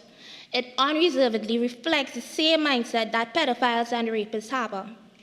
The act requires a mindset that seeks to impair one's ability to truly choose by way of psychological coercion and withholding things within one's power to grant, thereby exploiting the vulnerability of perceived optionlessness, all for sexual gratification. It can never be a choice if the proposer manufactured a back against the wall type situation and the only way out is to give in. Imagine if statutory rape wasn't a criminal offense in Trinidad and Tobago. That would be an admission that we are okay with individuals whose mental capacity hasn't fully developed and who are therefore unable to make responsible decisions swimming in a sea full of sharks when they are quite literally innocent babies in mind. Imagine if we had an acknowledged spousal rape and a wife was told, well, that's your husband, he has every right. Imagine if we hadn't criminalized having sex with mentally incapacitated persons. Imagine if we hadn't acknowledged the plights that specific persons in our society face and made laws that cater to them as vulnerable groups and address further victimization. I use those examples because the victims of such are vulnerable groups who needed specific attention and suffered from impaired and lack of consent, and they got that attention under the laws of Trinidad and Tobago. Persons every day, in every way, are trying to survive. One's back being against the wall, no foreseeable path to get what's needed or wanted, and the only proposed option by an individual with the power and authority to help you is to engage sexually and you will get XYZ. Madam Deputy Speaker, in no uncertain terms, that is the weaponization of self-preservation. Are they not vulnerable as well? And I heard the AG ask a question, whose interest are we seeking? We are seeking the interest of the woman who just wants water in her taps. We are seeking the interest of the man who wants a transfer to another location so that he could pick up his son or daughter from school.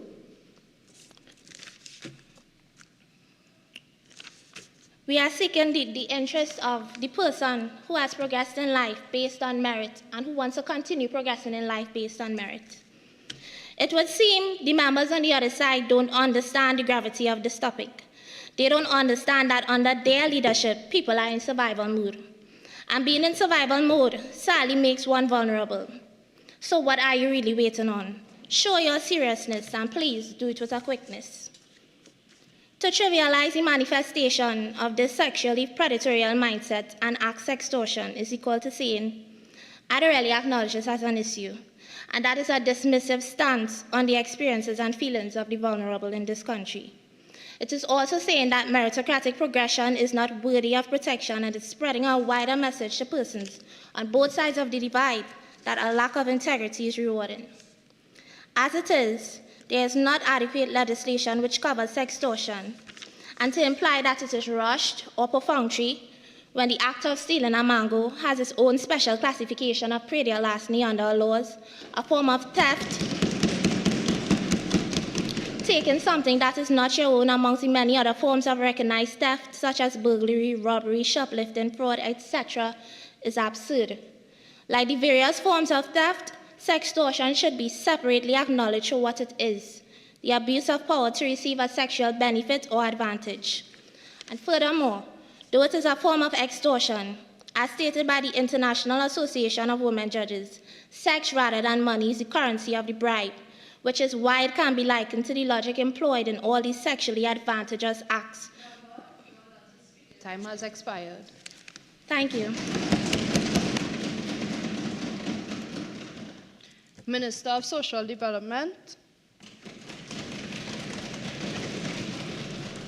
Thank you, Madam Speaker, for allowing me the opportunity to contribute in today's discussion. Now, it is no surprise to me that the opposition does not quite understand what is required to address this sensitive issue of sextortion. Now, Madam Deputy Speaker, my government is willing to adhere to the notion that they presented. However, we must make mention to the fact that such a sensitive issue in society cannot simply be eliminated by just legislating. Our society requires more than legislation in order to properly address this issue of sextortion, which is why my ministry, the Ministry of Social Development and Family Services, in our National Development Strategy 2016 to 2030, pride ourselves on nurturing our greatest asset, which is the people of our nation. We are sure that social justice is exercised in relation to the distribution of our resources and opportunities for growth by way of ensuring that equal access is granted through all our initiatives. Now, Madam Deputy Speaker, we are aware of the cultural impositions within our society that tend to hinder some of our social development goals and at times can seem like it's contributing to the corruption and sextortion and forcing our women to suffer in quest of upward mobility. Now, my ministry recognized these discrepancies, and as a means to remedy them, we have tailored our programs and our initiatives in such a way that it creates a paradigm shift in hopes that it dismantles some of these norms within our society and foster positive norms. My ministry has been tasked by my government, by Madam Deputy Speaker, to introduce alternative measures in the interim of legislating to highlight the emotional, psychological, and corrupt nature of this act of sextortion. Now, over the years, we have recognized some of the inequities in our society, and this has led to the creation of the Equal Opportunities Act, which later created the Equal Opportunities Commission, which serves to take complaints, assess them, and provide a guideline for society that helps them in addressing these issues. And I can stand here and say that they have successfully created over the years a sexual harassment guideline which has aided the public in their policy making and addressing of this issue, and it has fostered and encouraged for greater monitoring of this issue that aids us in development of this area. I say all of this, Madam Deputy Speaker, to say that the Commission can provide a guideline on sextortion that my government is willing to ensure that it be used to mandate that all establishments within Trinidad and Tobago implement sextortion into their codes of conduct and the inappropriate nature of such an act. Now, we are aware that there is lacking statistics and legislations and other frameworks in Trinidad and Tobago and the wider Caribbean for the Commission to use to create this doctrine. However, as with many of our legal frameworks within Trinidad and Tobago, we can look externally, for instance, at the Transparency International reports as well as the International Bar Association, and bring their suggestions into conformity with our context. Madam Speaker, mandating sextortion codes of conduct ensures that victims are granted confidence to come forth with their claims and possibly ensure that perpetrators may even be deterred from their actions when they realize that their repercussions of such are quite dire to their own reputations. Transparency International has further provided that in order to properly address this issue of sextortion, we must have widespread awareness surrounding the issue in itself and its impact. And I agree, especially in the context of Trinidad and Tobago, where many times such an issue tends to be overlooked or sometimes normalized. My government recognizes that before we can adhere to the notion of the opposition, we must educate our members of the public on how to properly protect themselves and as well how dangerous this act is to them as individuals. The Ministry of Social Development and Family Services, Madam Deputy Speaker, is willing to partner with the Ministry of Education along with the Ministry of Youth Development to have campaigns that will carry out this measure, as well as granting support to the Minister of Communication for talk shows to be held that will be aired on national television as well as radio stations, not only addressing the seriousness of the issue of sextortion, but also what my government is doing in order to help the members of the public. This not only grants that widespread awareness be raised, but also hold my government accountable for our actions.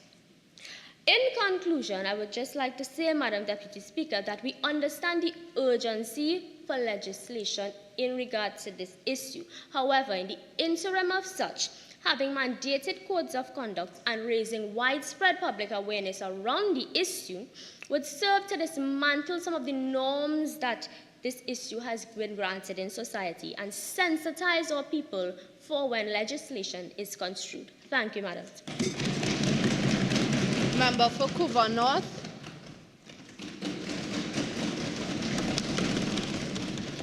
Thank you, Madam Deputy Speaker. Honorable members of Parliament and to the citizens of Trinidad and Tobago, I would like to firstly thank God for allowing us to be able to present this information within this sitting today with open minds.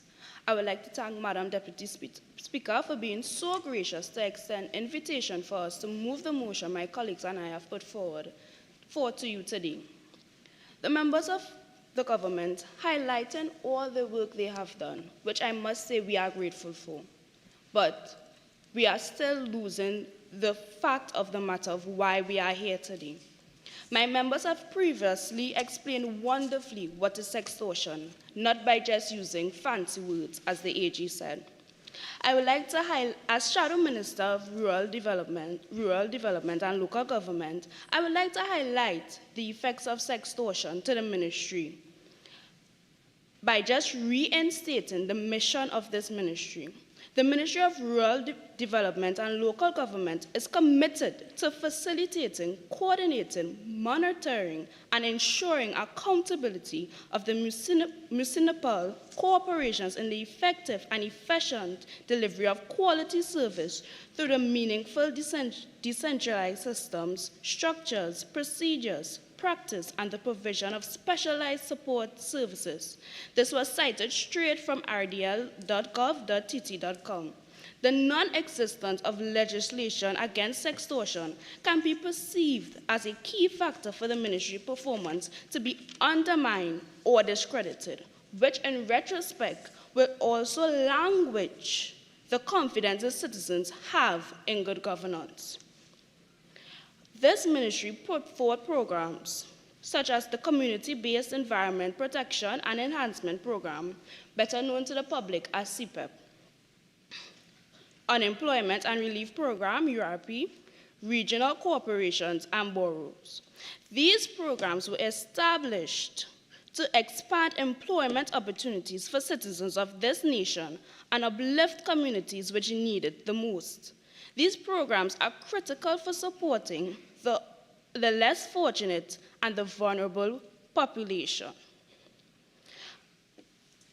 The Minister of Lopino spoke about water and how water is significant to this conversation.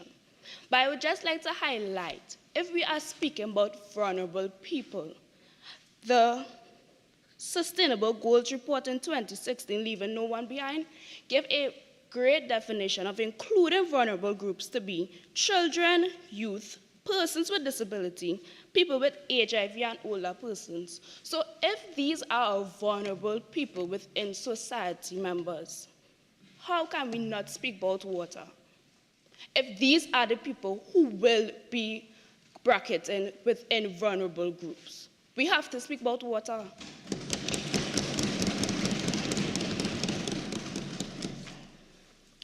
And also, Minister of National Security spoke of the fact that we are constantly highlighting women. It's not that we are highlighting women, you know. But if I'm speaking on intersectional vulnerability, and we watch from Central Bank of Trinidad and Tobago Data Center, unemployment rate being 4.0, the CSO break it down even more to say female being 4.6 and males being 3.5. Won't unemployed people be in our vulnerable groups? So if they are within our vulnerable groups and women are at such high rates, won't they be the ones who will be targeted and exploited? The absence of legislation creates an environment where individuals within the hiring power within these programs can exploit the vulnerable people.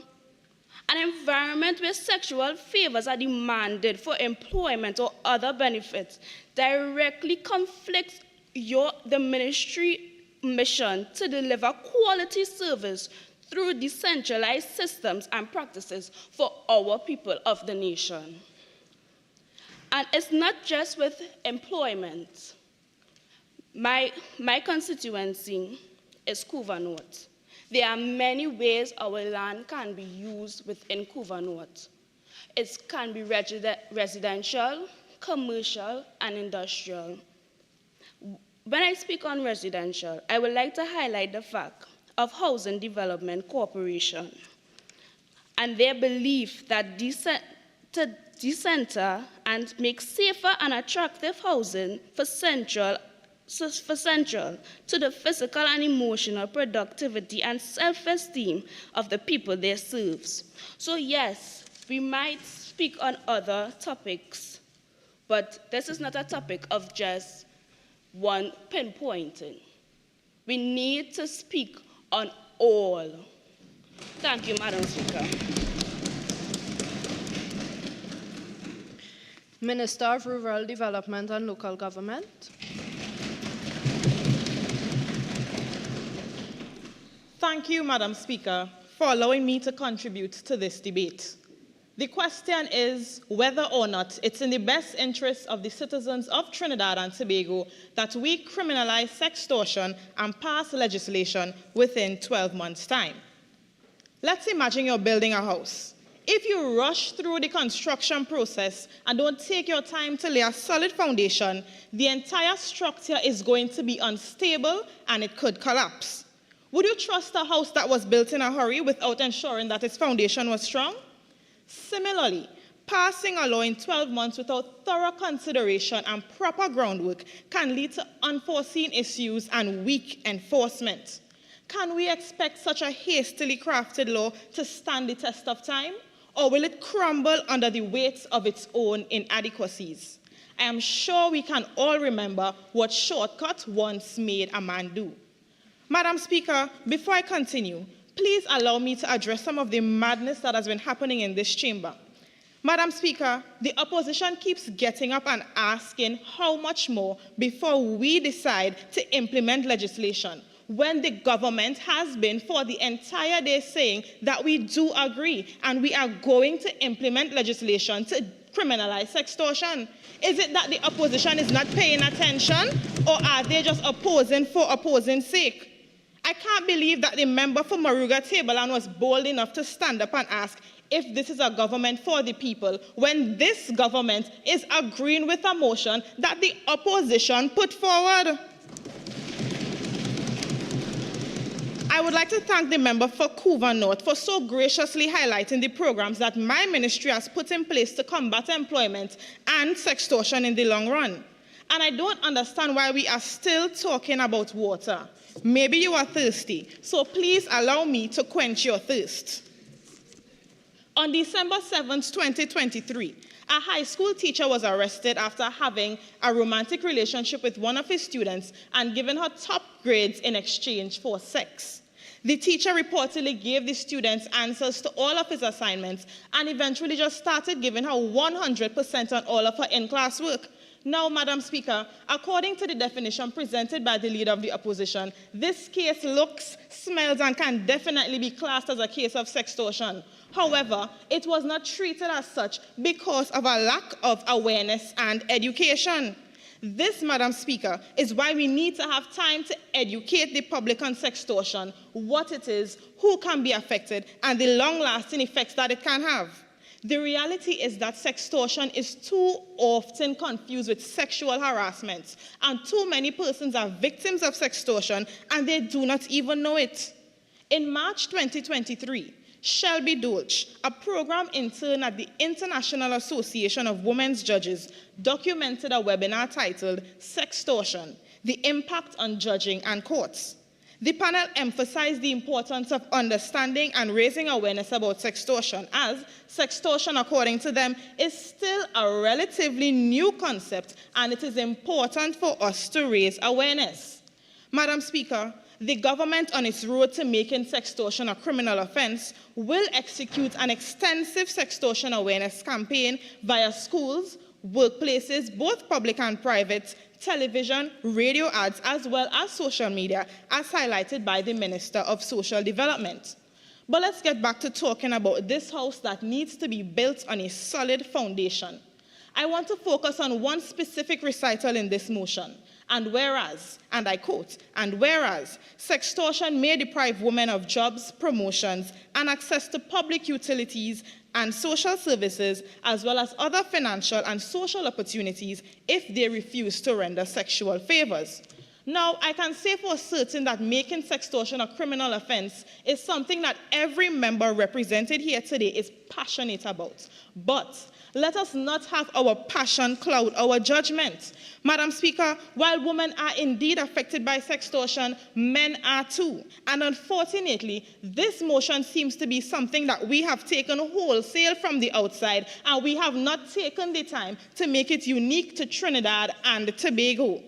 Madam Speaker, this government is 100% ready and willing to make sextortion a criminal offence. But we are still cognizant of the fact that while we are responsible for a population of 1.4 million persons, we refuse in all of our haste to put forward a piece of legislation that is substandard and that can crumble under the weight of its own inadequacies. Madam Speaker, I thank you. Member for Barataria, Sawan.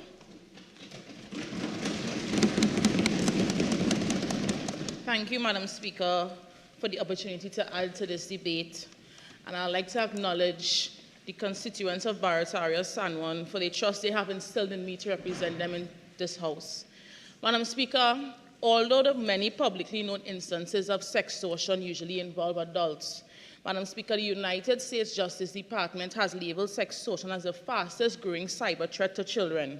And I would just like to highlight from the definition provided by the Leader of the Opposition, where it speaks to persons and authorities seeking to extort sexual favors in exchange for something with their power to withhold. Madam Speaker, this motion is timely, as it seeks to raise awareness and highlight the need for legislative support, which is crucial to protect the youth of this nation from these predatory practices. Madam Speaker, young people who would have completed CSEC and CAPE and university and seeking to enter their career path are the ones most vulnerable to sextortion. Madam Speaker, I am sure you can remember your first job. A teenager's first job can be deeply rewarding as it is a step towards independence. But this job may also involve an early taste of exploitative workplace behaviors, Madam Speaker. Madam Speaker, young people who enter university to seek betterment for themselves or their family, or sometimes they are the first one in their family to enter university, become most vulnerable to sextortion schemes because the pressure of life is upon them, Madam Speaker. Even more so, we are in the age of social media and social media influencers, Madam Speaker. And every young person right now wants to be a social media influencer because it is the global trend. Madam Speaker, well, the question is, how are we protecting them? How are we protecting them? Every other week when we look on Facebook, we see those brave young women who come forward and share screenshots of fake recruitment scams by predators trying to leverage jobs and opportunities in exchange for sexual photos or videos, Madam Speaker. This government is not serious about the youth of this nation. And I believe so, Madam Speaker, because this government has a national youth policy. And in its definition of the national youth policy, they explain that there's a need to protect young people from exploitation and neglect. But nowhere in that policy explains how will they do so. They state in their policy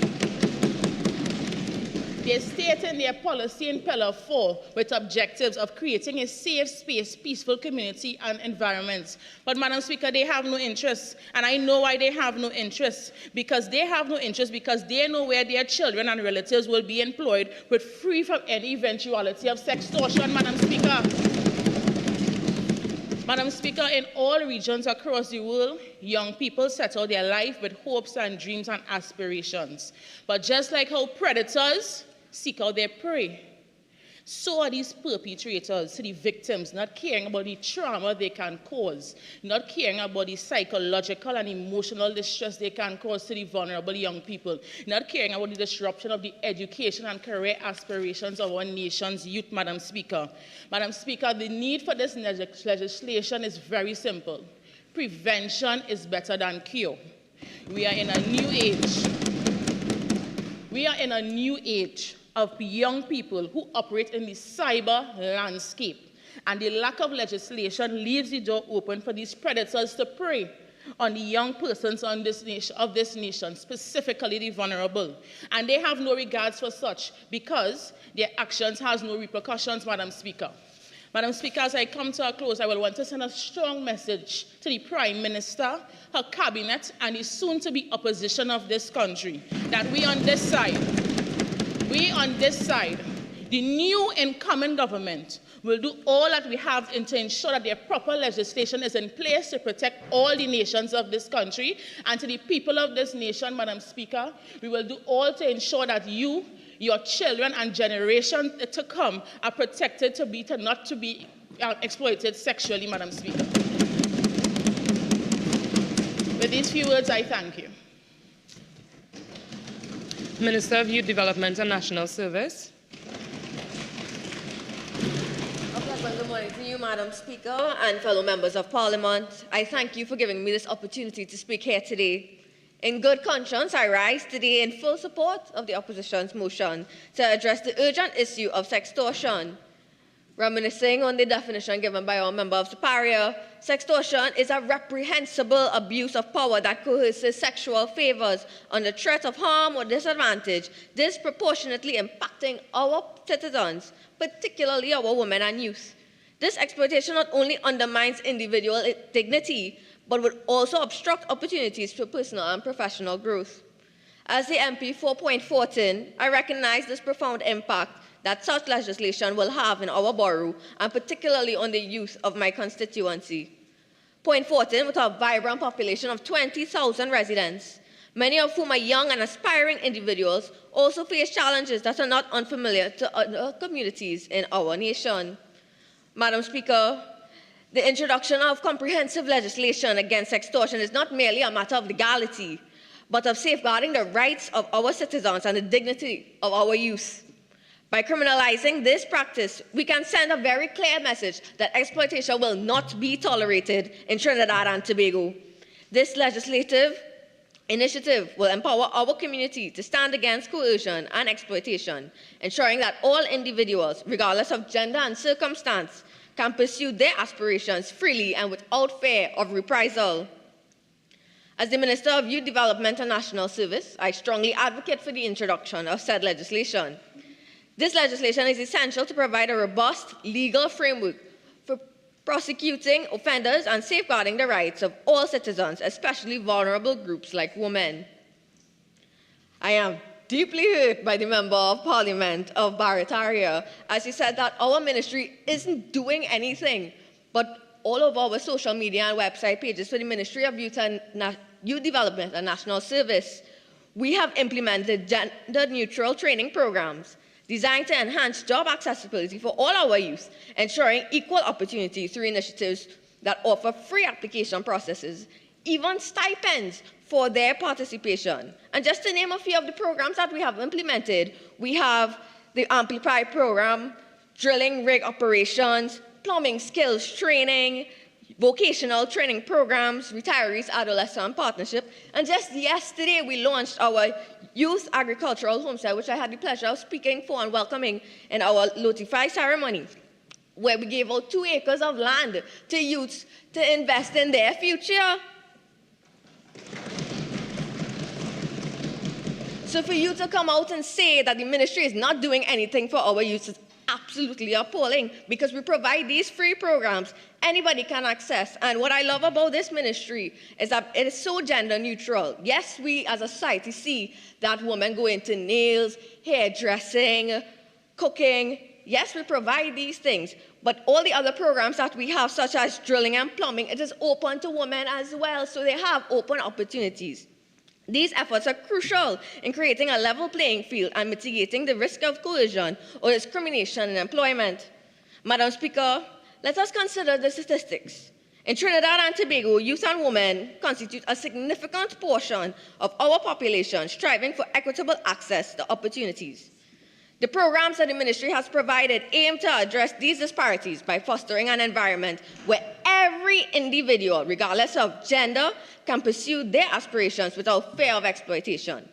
And through our national service initiatives, we are instilling values of respect, integrity, and ethical behavior among our youth. By nurturing a culture that promotes inclusivity and condemns exploitation, we empower our young people to contribute positively to our society's development. So therefore, while supporting the call for new legislation to combat sextortion, this government will continue our commitment for proactive measures that empower women and youth. I lend my unwavering support to this motion and call upon all members of this honourable House to join me in advocating for swift passage. This government will continue to stand together in defence of justice, equality, and the rights of every citizen for our beloved country. We, the government, will continue advancing towards a more just and inclusive Trinidad and Tobago, where all citizens can thrive and contribute meaningfully. I thank you, Madam Speaker. Member for Couva South. Good morning, Madam Speaker. I am grateful this morning for the opportunity to contribute to this live issue plaguing our nation. Now, from the onset, I must acknowledge that women in Trinidad and Tobago have been making great strides over the past few years. We are seeing more and more women coming out of universities graduating with both graduate and postgraduate qualifications alike. No doubt, this is an incredible feat. But as the Shadow Minister for Labour, it is incumbent on me to consider what becomes of these brilliant, qualified young women when they enter the workforce. Now, while our qualifications are on the rise, World Bank group data suggests that the percentage of our female population in Trinidad and Tobago in our workforce is on a downward trend, dropping from an estimated 44% in 2021 to around 42% in 2023. But why is this? Women in this country face countless barriers to employment, not the least of which is the risk and the reality of sextortion. Within the last decade alone, we have seen a number of incidents of women who leave their homes for job interviews, never to return. And if they do return, it's by the skin of their teeth. And it is after facing hours of sexual violence. This is the risk that women face in this country when they deny or they refuse to render sexual favors to the higher-ups. They are not only deprived of jobs and opportunities, but they are deprived of their dignity and sometimes even their life. And with the rise of social media in recent times, you don't even have to leave your house, Madam Speaker, to face sextortion out here. And the member for Barataria, San Juan, would have just explained this. But in the face of this reality, what does the government tell us? We can legislate it, you know, but for now, we have enough law. My colleagues on the opposition bench, Madam Speaker, have highlighted throughout the morning that this is not the case. From a Labour perspective, all I have seen in the way of progress over the past 5 years is a national workplace policy on sexual harassment in Trinidad and Tobago, and nothing, Madam Speaker, except hollow promises of legislation to follow. It has been 5 years, and we have no legislation to that effect. So I am wondering whether this delay will repeat itself if the government is given the more time that they are seeking. Now, I'm glad that the member for Laventil West mentioned the hotel case and the applicant that was successful in that matter. But we have to consider, how did that happen? We had to wait until the honorable courts of this nation adjudicated on these matters of sexual harassment before we saw any sort of progress. So is it that the only way to see progress in this country is to wait? Not only must we wait for our women and girls to be extorted or abused or killed, but must we wait for the judiciary to step in and do what is supposed to be our job? Now, I know the member for Port of Spain North boasted about policies, and I know the government would have us believe that policy in and of itself is sufficient to combat this issue.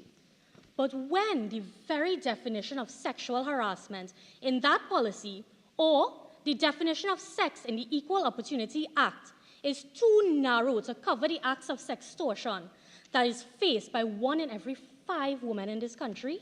How effective is that policy, Madam Speaker?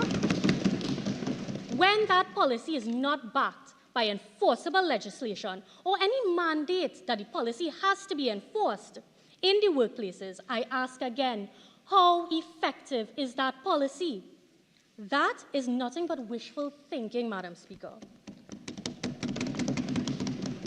What we need in this country is clear and distinct legislation, making sextortion a criminal offense in Trinidad and Tobago. Legislation that has the power to have penalties enforced outside of the workplace, so that women are not shamed or demoted or fired for reporting their perpetrators. And so perpetrators see that there are real-life consequences for their actions. We need legislation, Madam Speaker. Honourable members, it is now 12 noon. There has been agreement on both sides that we will now break for lunch at 12 p.m. This House is now suspended for 1 hour and we shall resume at 1 p.m.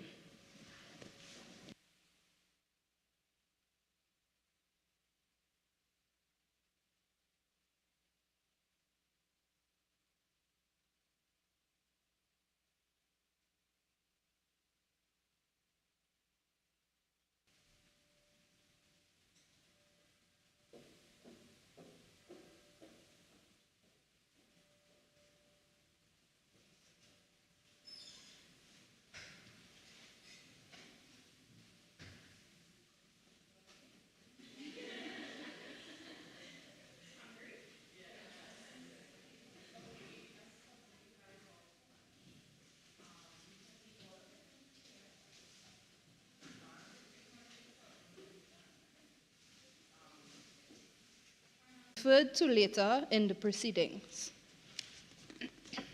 Questions on notice. Questions for oral answer. Member for St. Augustine.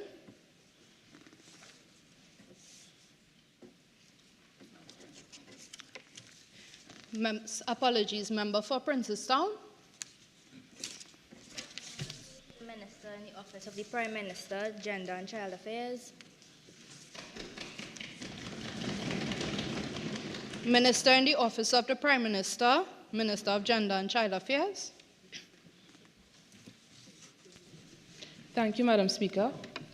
Madam Speaker, the Central Registry on Domestic Violence was officially launched in 2016, and it serves as a repository of statistical data on domestic violence incidents. The CRDV collects data from CAPA and other critical data sources that allows for more reliable and comprehensive analysis of data on domestic violence in Trinidad and Tobago. Today, the CRDV is currently being upgraded and expanded to collect data on the wider issue of gender-based violence, and it is to be relaunched as the Central Registry on Gender-Based Violence. This will enable the intake and dissemination of client data to allow for seamless integration from partner agencies. Madam Speaker, this new system will not only have the capacity to collect data and information from multiple sources, but it will integrate technology to facilitate greater efficiency and in-service mappings. This will be launched in the upcoming weeks, and it will provide all of the statistics that the Member for Parliament is asking for. Thank you.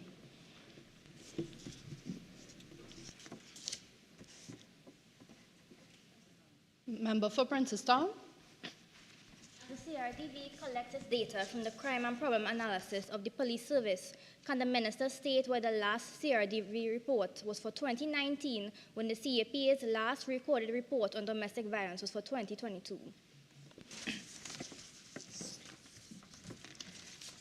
Minister in the Office of the Prime Minister. Thank you. Member for Princestown. You asked about the latest report from CAPA, is it? Okay, at present, the CRDV holds the 2019 report, and any other information regarding that, I do not have the accurate accounts to detail that to you at this point.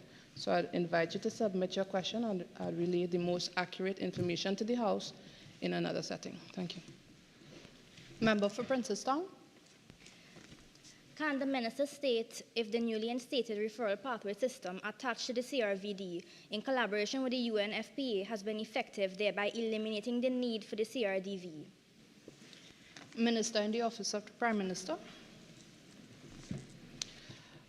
Madam Speaker, the new upgrade that would be relaunched in the CRGBV, it would integrate technology to allow for a bunch of benefits that will enable interoperability and greater efficiency among partner agencies. To date, what we had has been effective, but we are looking at expanding it to encompass the wider issue as we see cases of domestic violence and gender-based violence happening in our country. Thank you.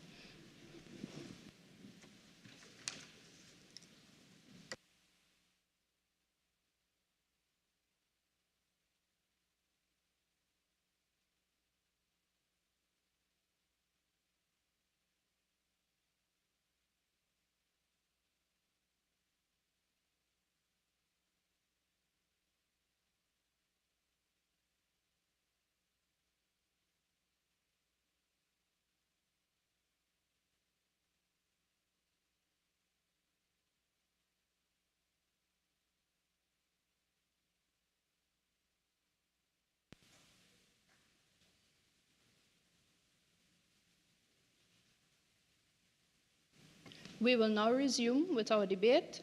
Member for Couva South, you have 1 minute of speaking time left. Before the break, I indicated that we as a nation need clear legislation. We need legislation, Madam Deputy Speaker, that creates one uniform standard across the board that could apply to all workplaces, not just those that deign to implement the necessary policies for sextortion, so that all of our workers, skilled or unskilled, contract or freelance, are all equally protected regardless of who their employers are. Without this legislation, Madam Deputy Speaker, we are condoning the exploitation and abuse of women. We are condoning a workforce that's afraid to go to work. That could never be right. The government say they need more time, but I say the time to legislate sextortion is now. Thank you.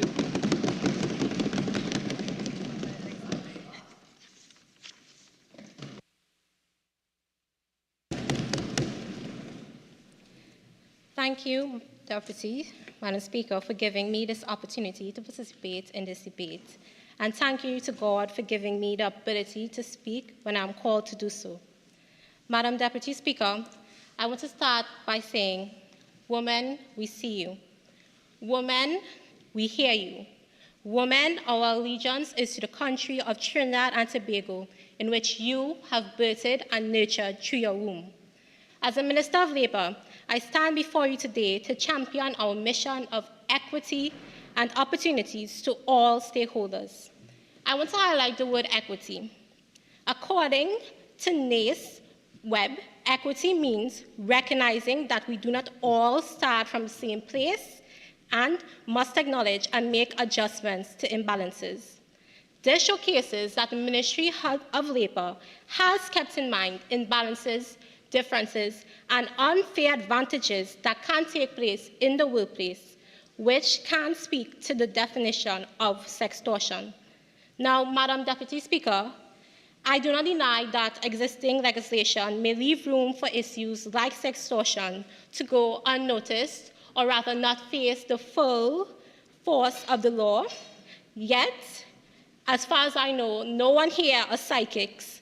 My eyes stretch only to the back of my head. My ministry has done and continues to do our best to anticipate and mandate the intentions of higher levels of authority. We do this through our due diligence in creating the National Workplace Policy on Sexual Harassment, with the intent to combat issues like sextortion, even if it's not explicitly defined as such.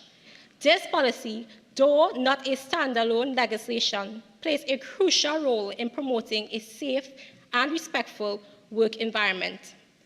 The National Workplace Policy on Sexual Harassment was developed, approved, and acknowledged in Parliament on International Women's Day, March 2019, falling under the purview of the Conciliation, Advisory and Advocacy Division, CAAD. So on this document, on pages 15, it defines sexual harassment as, which I have paraphrased, any physical, verbal, or non-verbal conduct of a sexual nature that is unwelcome, unreasonable, and offensive to the recipient, where such conduct affects the person's job or creates a hostile work environment. While current policies addresses various forms of sexual misconduct, we do recognize that sextortion, by definition, involves a unique combination of sexual coercion and abuse of authority, which differentiates itself from the aforementioned meaning of sexual harassment. Given this distinct nature of sextortion, the need for a specific policy that tackles sextortion on its own is clear. However, the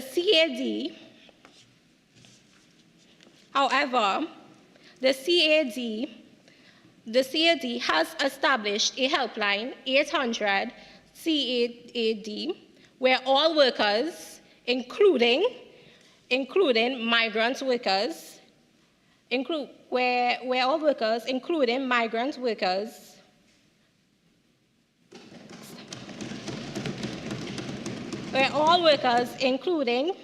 workers, men and women, can call and give their reports anonymously on sexual harassment.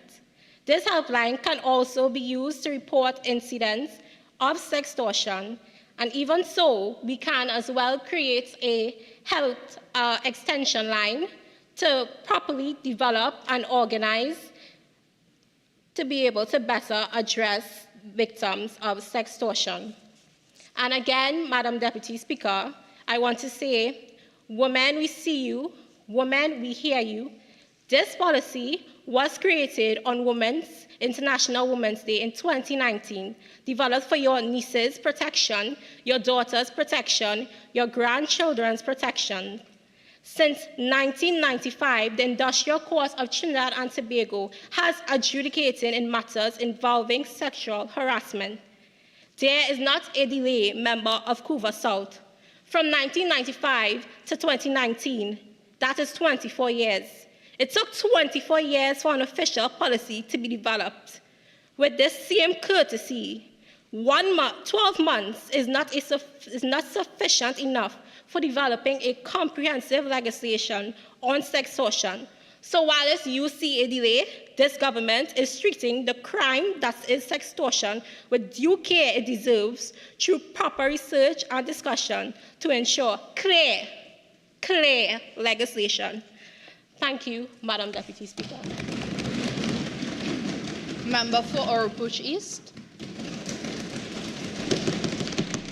Thank you, Madam Speaker, for allowing me to enter this fruitful discussion about making sextortion legislation. Now, in my lifetime, I've learned that an indicator of development is good governance, and which by the OHCHR has described, and I quote, from a human rights perspective, the process whereby public institutions conduct public affairs, manage public resources, and guarantee the realization of human rights. Madam Speaker, I ask this question to the government. Where and when have they now realized all of the issues that are happening in their communities? And I'm very happily surprised to see that they have been able to stand accountable for their actions. And I want to remind them that they are the ones in power and they are the ones who are able to make the change. They're saying that we are opposing for just opposing's sake. But if they really saw the relevance in having sextortion legislation, why didn't it come before the Parliament before? How were you able to see all of the difficulties in your own communities and have now brought up about sextortion when we have now proposed it? They are a reactive government, not a proactive. Or maybe they are all like member for Lopino Bonnet West and are now waking up. Now, we understand that corruption is an issue in this country, and we can see that when we are dealing with the Whistleblower Act. And by the Transparency International organization, we are ranked 76 out of 180 countries. But where's the effort being put into convicting alleged perpetrators of sextortion? And why is the same effort not being put into making these people accountable for their actions? And I hope my members on the other side are very aware of the statistics of extortion that happens in this country. They claim to have many policies to deal with the disadvantaged people of this country. But in 2019, there were 20 reports of extortion. 2020, there were 17. 2021, 6. In 2022, 16. In 2023, guess how much? 146 reports of extortion. And this was done by the TTPS Inspector Michelle Lewis. Can you imagine how many cases in these extortion were probably sextortion cases that were not dealt with properly because there's no legislation for it? What does this reveal to us, Madam Speaker? It reveals that cases of sextortion could have been classified under extortion and not dealt with properly.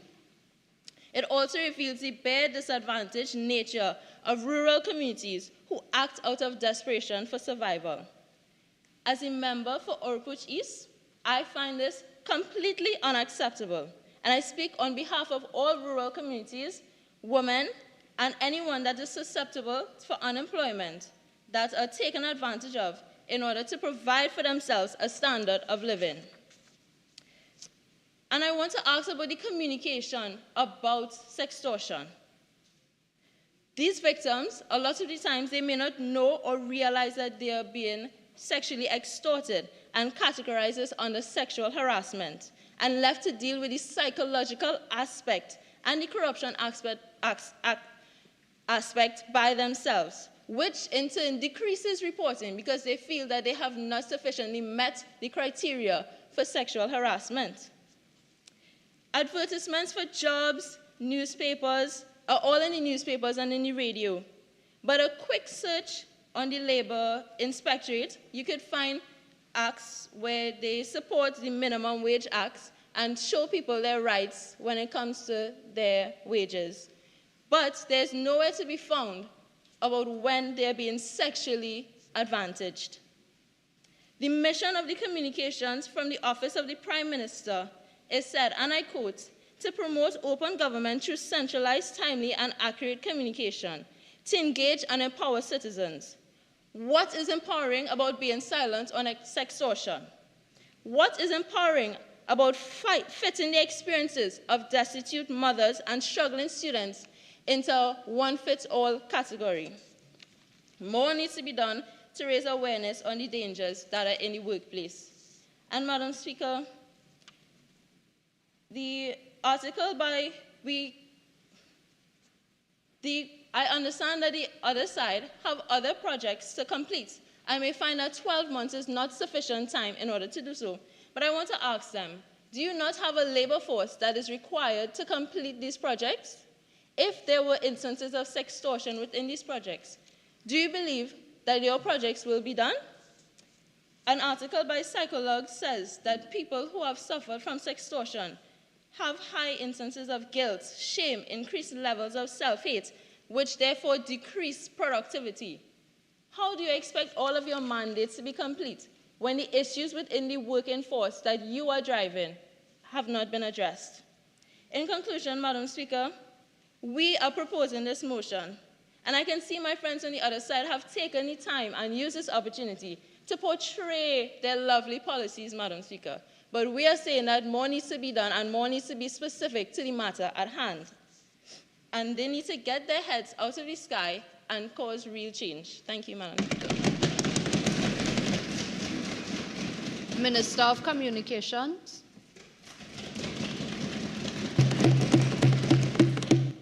Thank you, Madam Deputy Speaker, for allowing me to contribute. I would like to add to the discussion that the government is committed to legislating sextortion as an offence. However, there needs to be public dissemination of information on sextortion. As the opposition leader, as well as the member for Oropouche East rightly said, the public may not know what sextortion is. As such, my ministry is committed to building that public awareness. Again, contrary to the statements made by the member for Oropouche East via the Ministry of Communications official website, attached to the information division, there is information there where the public can access workshops, public meetings, and events surrounding sextortion, as well as informationals that are actively being broadcasted via radio, television, and all of our social media platforms, as well as newspaper articles. This government does not want such an important issue to be treated in the same manner as, for instance, the carnival regulations, which are released every year and are not exercised in its fullest capacity due to a lack of public awareness. This is not what the government wants to occur with sextortion, hence we are working assiduously to build public awareness. It can be said that the responsibility is on the government to build public awareness through the dissemination of information and sensitization on the topic. The government recognizes and understands this responsibility. Hence, we have been working assiduously on the aforementioned initiatives that we are ready to initiate. In the interim, Madam Deputy Speaker, persons can find relief through the Sexual Offences Act and the Offences Against the Persons Act, all available on the ministry's website. The government endorses legislation on sextortion. Again, contrary to the statements made by the opposition, who just seems to be opposing for the sake of opposing. And we are proactive in our approach as we are already beginning to build public awareness through our toolkit of initiatives attached to the Ministry of Communication. Madam Deputy Speaker, through you, I would like to inform the opposition that a lack of public awareness can result in the legislation not being exercised in its fullest capacity. We do not want to legislate, Madam Deputy Speaker, before the key stakeholders, being the public, are acutely aware of what sextortion is and what it contains.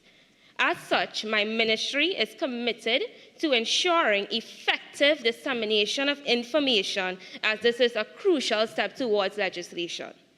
Madam Deputy Speaker, I would like to bring to your attention an article put forward by the International Bar Association, where legal scholars stated that sextortion carries a societal burden due to a lack of public awareness. There is victim blaming, Madam Speaker, and there is fear. Persons are afraid to speak out not only against their offender, but also out of societal pressure and the comments persons may make because they are unaware of what sextortion is. These comments will be grounded in a lack of knowledge. Legislation is indeed important, and we do not dispute that. But that alone would not resolve the issue. There needs to be awareness building, which can be done through the effective dissemination of information on sextortion, which my ministry is fully prepared to do. Thank you.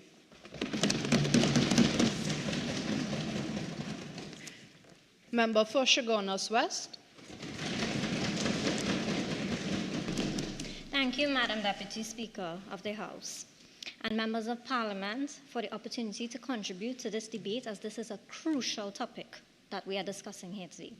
Friends, on the other side, as we know, sextortion is the act of coercing an individual with providing sexual favors, right, and images through the threats and exploiting the intimate content and information. This is an urgent issue that needs to be addressed as I stand here before you today. So, Madam Deputy Speaker, I want to re-emphasize the components of the physiological, which is the physical, and the psychological, which is your mental state, of the impacts of sextortion on our victims. In the context of the public health system in Trinidad, sextortion can be defined as a significant public health issue. Right? It can be an impact of our physical and our mental and emotional well-being to the individuals, especially in the Ministry of Health. Friends, on the other side, I hope you are listening. Do you know that the victims of sextortion may experience psychological trauma leading to depression, anxiety, PTSD, post-traumatic stress disorder? right, thereby affecting their overall health and well-being. Let me give you all an example. If a senior staff member is pressuring a junior healthcare worker to engage in some sexual activity, right, in exchange for job security or career advancement opportunities, that is a form of sextortion. Or it could even happen in the reverse, where there's an individual threatening to release private photos or videos of a healthcare professional, right, unless they provide some sort of personal medical information or records to the patient. Right, so these hypothetical examples that I'm illustrating for you on the other side through Madam Speaker, it is very evident, right, that there are potential manifestations of sextortion in the Ministry of Health.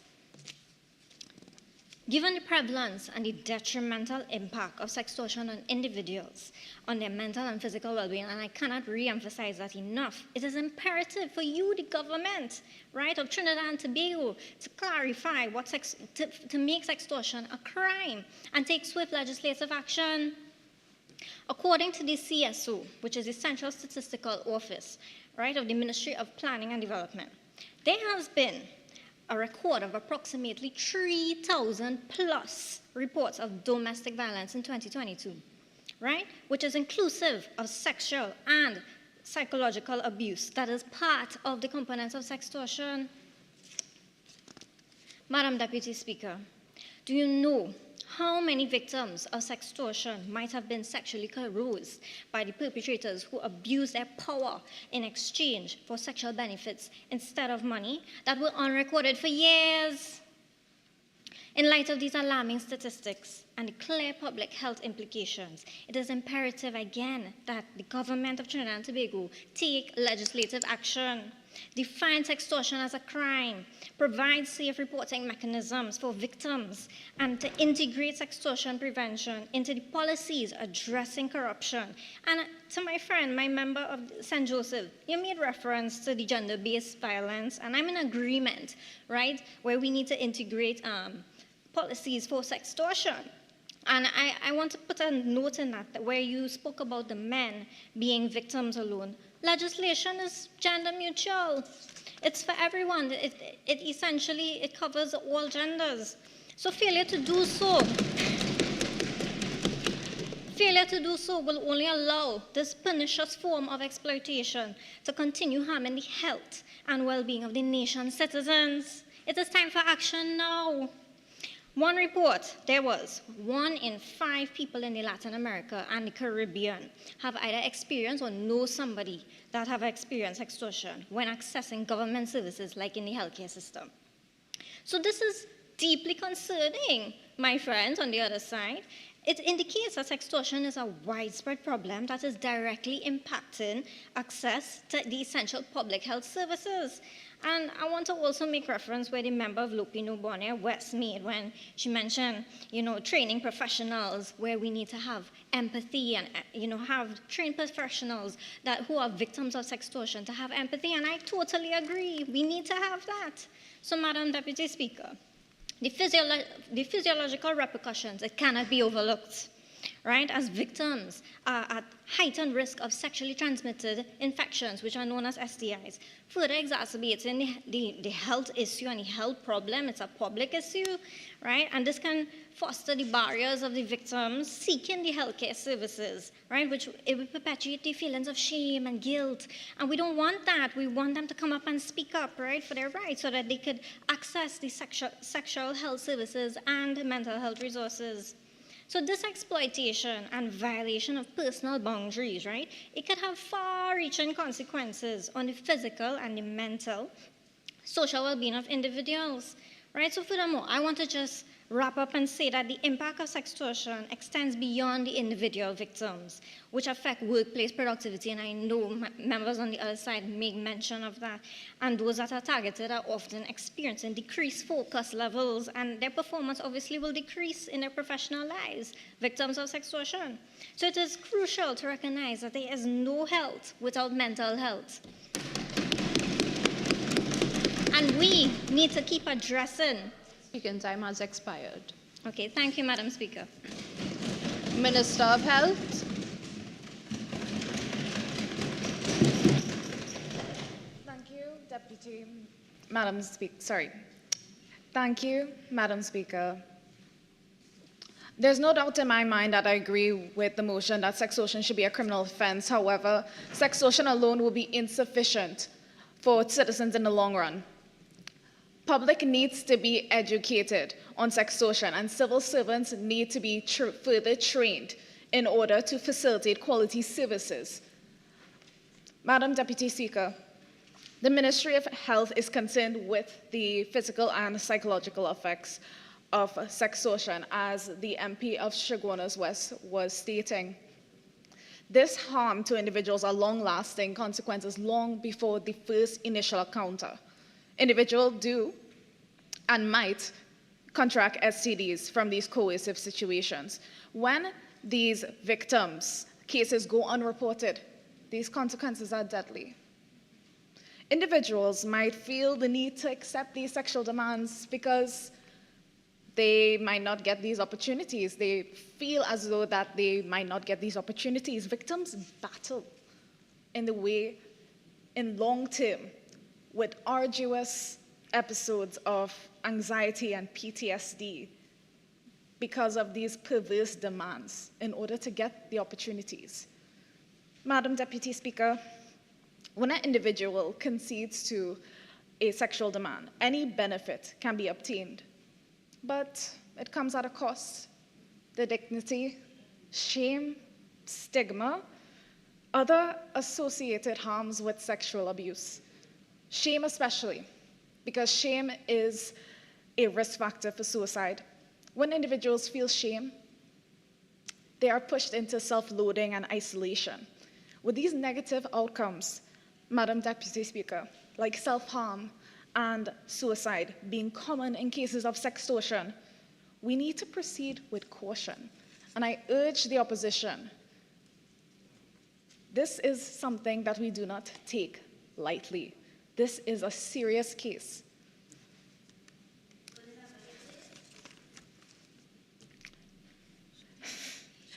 Transparency International's data show that 1 in 5 persons experience or know someone who has experienced sextortion while accessing public utilities such as healthcare. This was found in Latin American countries, Middle Eastern countries, and North African countries.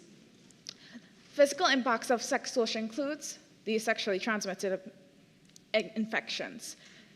Psychological, there is stress, shame, anxiety, depression, and PTSD. And there's even social impacts, generational, as children are being birthed. These victims of sextortion, they are well under my ministry's purview. But I want to say that in the meantime, we do have services for the public, carded for the public. We have free healthcare, we have mental health services, and I would like to speak to my colleagues in the opposition, Madam Deputy Speaker. They may surmise that the Ministry of Health does not have victims in their forefront. However, ministers, the ministry has allowed access for counseling services and great leaps in decentralizing our healthcare services. Over 75 outpatient clinics for psychiatric and counseling services across many communities are held monthly. And I want to comfort the opposition that we have all of these services delivered closer to our citizens' homes. The ministry has counseling services, psychiatric services, and holistic therapies are made available for free, and subsidized counseling support for the public servants. We provide STD tests, we provide treatments, we provide STD counseling, and we also provide maternity care. The government is committed to working with time to ensure that the policy has long-term potential to benefit victims of sextortion. And I want to talk about this because the member in Chaguanas West said that they believe in these gender-neutral terms. However, the motion is not gender neutral. It specifically talked about only women. Government is Madam Deputy Speaker, I would like everybody to take into account that the Ministry of Health was already in the works of creating a sexual violence hotline before this motion was even came to the parliamentary chambers. We were already aware of this issue, and this sexual abuse hotline would have directly helped sextortion victims. I want to tell you an encouraging statistic that Transparency International said. 70% of Trinidad's population believe that they can make a difference in the citizens' plight against corruption. Its speaking time has now expired. Thank you, Madam Deputy Speaker. Member for Naparima. Thank you, Madam Deputy Speaker. I've noticed during today's proceedings that the government has spent a lot of time listing all of these policies, programs, and services that they have in place to help victims of sextortion, and that they have been so aware of this issue for however long they've been in power, yet nothing has been brought to the table. Why is it you all have waited on the opposition to bring forward a motion to get sextortion passed in legislation to be recognized as a crime? So today I'd like to spend a little bit of time on all of the reasons why we need this legislation and why we need it now. Not 12 months from now, not 24 months from now, we need it within this next year. So, data from Transparency International states that sextortion disproportionately targets people from marginalized and vulnerable groups, which we all know includes women and children. Yes, gender non-conforming people, yes, non-binary people, but today we are focusing on women and children as they are presently what is recognized in the government's own policy on gender and development. So, according to Trinidad and Tobago's National Strategic Action Plan on Gender-Based Violence and sexual violence is defined as any act or behavior that involves manipulating, forcing, or coercing someone into engaging in sexual activity without their consent. As such, sextortion is clearly a form of sexual violence. Data from the Trinidad and Tobago Police Service shows that there were 4,667 reports of women and girls who were victims of sexual violence between 2018 and 2022. However, according to UN Women, 35% of women worldwide have experienced either physical or sexual violence. This statistic indicates that sexual violence is vastly underreported within our country. And as sextortion is not even yet recognized as a crime in this country, we do not have the proper statistics to back up how much of an issue it is. However, we can be sure, as the government is very aware, it is a serious issue within our country. Data from the TTPS also shows that 92% of the reports of women and girls who were victims of sexual violence were under the age of 35 years old. This shows that younger women and girls are disproportionately impacted by sexual violence, including sextortion. So, Trinidad and Tobago is additionally bound by a number of international treaties which require us to legislate to make sextortion a criminal offense. And today I'm going to go through only 4 due to time constraints. 1. The UN Declaration on Human Rights states in Article 3 that all persons have the right to life, liberty, and security of the person. And Article 5 states that no one shall be subjected to torture or to cruel, inhuman, or degrading treatment or punishment. 2. The Convention of Belém do Pará, Article 1, also defines violence against women as any act or conduct based on gender which causes the death or physical, sexual, or psychological harm or suffering to women. As sextortion is clearly a form of violence against women, it is imperative that our women be protected by any means necessary, including through this legislation, to protect women from sextortion. 3.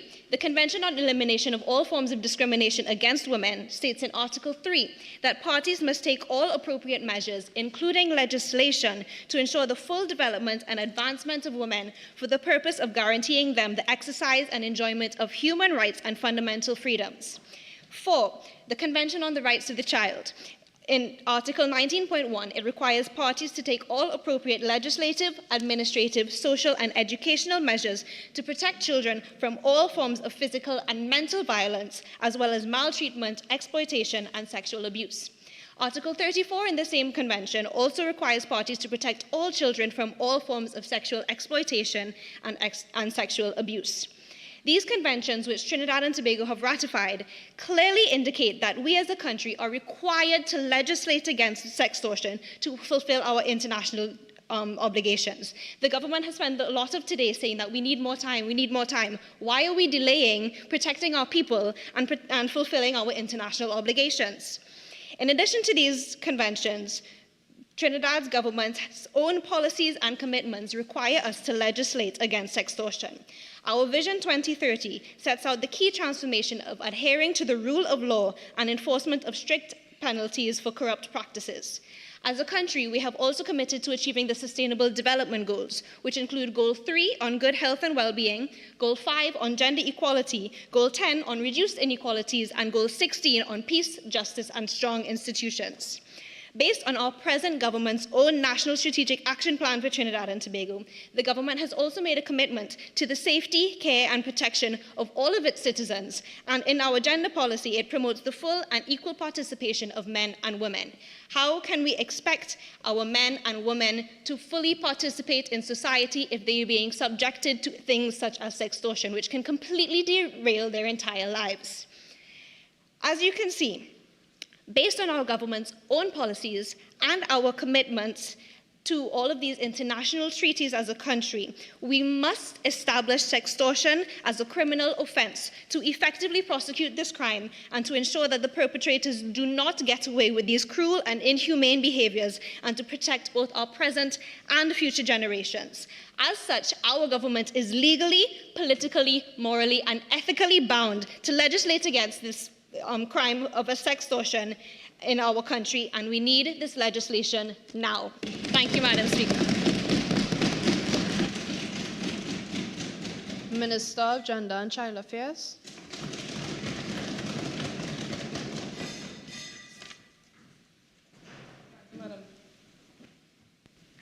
Thank you, Madam Deputy Speaker. Madam Deputy, I would like to thank you for the opportunity to contribute to this very important debate on the criminalization of sextortion. Sextortion being an issue that is closely under my purview as the Minister of Gender and Child Affairs.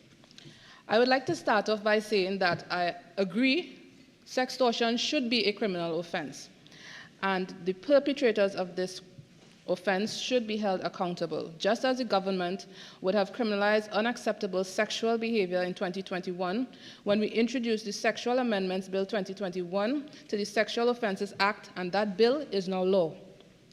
Madam Speaker, I am not in agreement with the opposition painting this government as being oblivious and ignoring the issue of sextortion, when in fact we have been working to address the issue from its pervasive roots.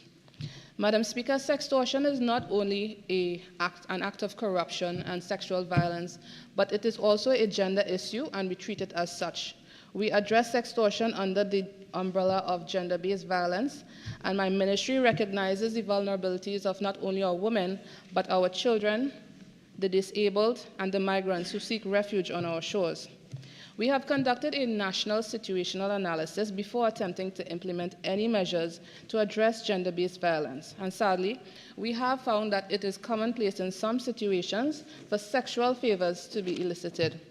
And our approach is one that gears towards prevention, protection, prosecution, and the provision of redress and reparation. We have developed a national gender policy, as the member for Naprima would have outlined, and this is a necessary piece of framework. Although the opposition tends to diminish the importance of policies and frameworks, we see it as important in addressing the power imbalances by promoting the underrepresented and marginalized groups in decision-making spaces and opening up access to gender equity and equality. This goal is to improve the quality of life for all genders, and we aim to disarm sextortion, which, according to literature and reports, is enabled by power imbalances and gender biases. With its implementation, which is already being rolled out, we are already seeing the increase in opportunities for women and other marginalized genders and groups. Madam Speaker, through you, I would also like to highlight to the opposition the National Strategic Action Plan for 2023 to 2027, another critical roadmap which we are using to raise public awareness and develop an intolerance towards gender-based violence. With its implementation, we are also seeing inclusive, gender-responsive actions, not just in the public sector, but in the private sector as well. One of the outcomes from this national policy document, Madam Speaker, and I would like to quote from outcome 3, is robust legislation. Let me repeat. Robust legislation to be implemented by knowledgeable and effective duty bearers, delivering the consistent administration of justice that is underpinned by gender-based violence and sexual violence victims and survivors, centered on the principles, and it would be accessible to all. So we are well on our way to making legislations to address gender-based violence. Madam Speaker, the need for further or improved or new legislation is not something that is lost on us. This government has done it before, and we will do it again. With the government's clear and structured approach and vision, we expect to see the further development of our women, our men, and our children. We have not forgotten their plights and their vulnerabilities to sextortion. In fact, we are partnering with organizations that are working with us to remove the non-consensual intimate images and disable accounts that engage with the sexual exploitation of our young people. Madam Speaker, we are collaborating with international organizations like Interpol and UNODC to share best practices and intelligence on transnational sextortion cases, because we do not approach the matter of sextortion lightly. Madam Speaker, in wrapping up, I would like to say to the opposition that national policies are important, and you yourselves sit there as beneficiaries of this. To wrap up, I would like to say that the government is working to address the issue of sextortion at all levels, including other forms of gender-based violence and sexual violence.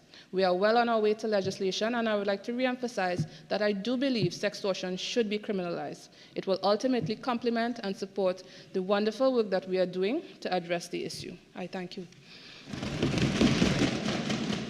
Member for St. Augustine.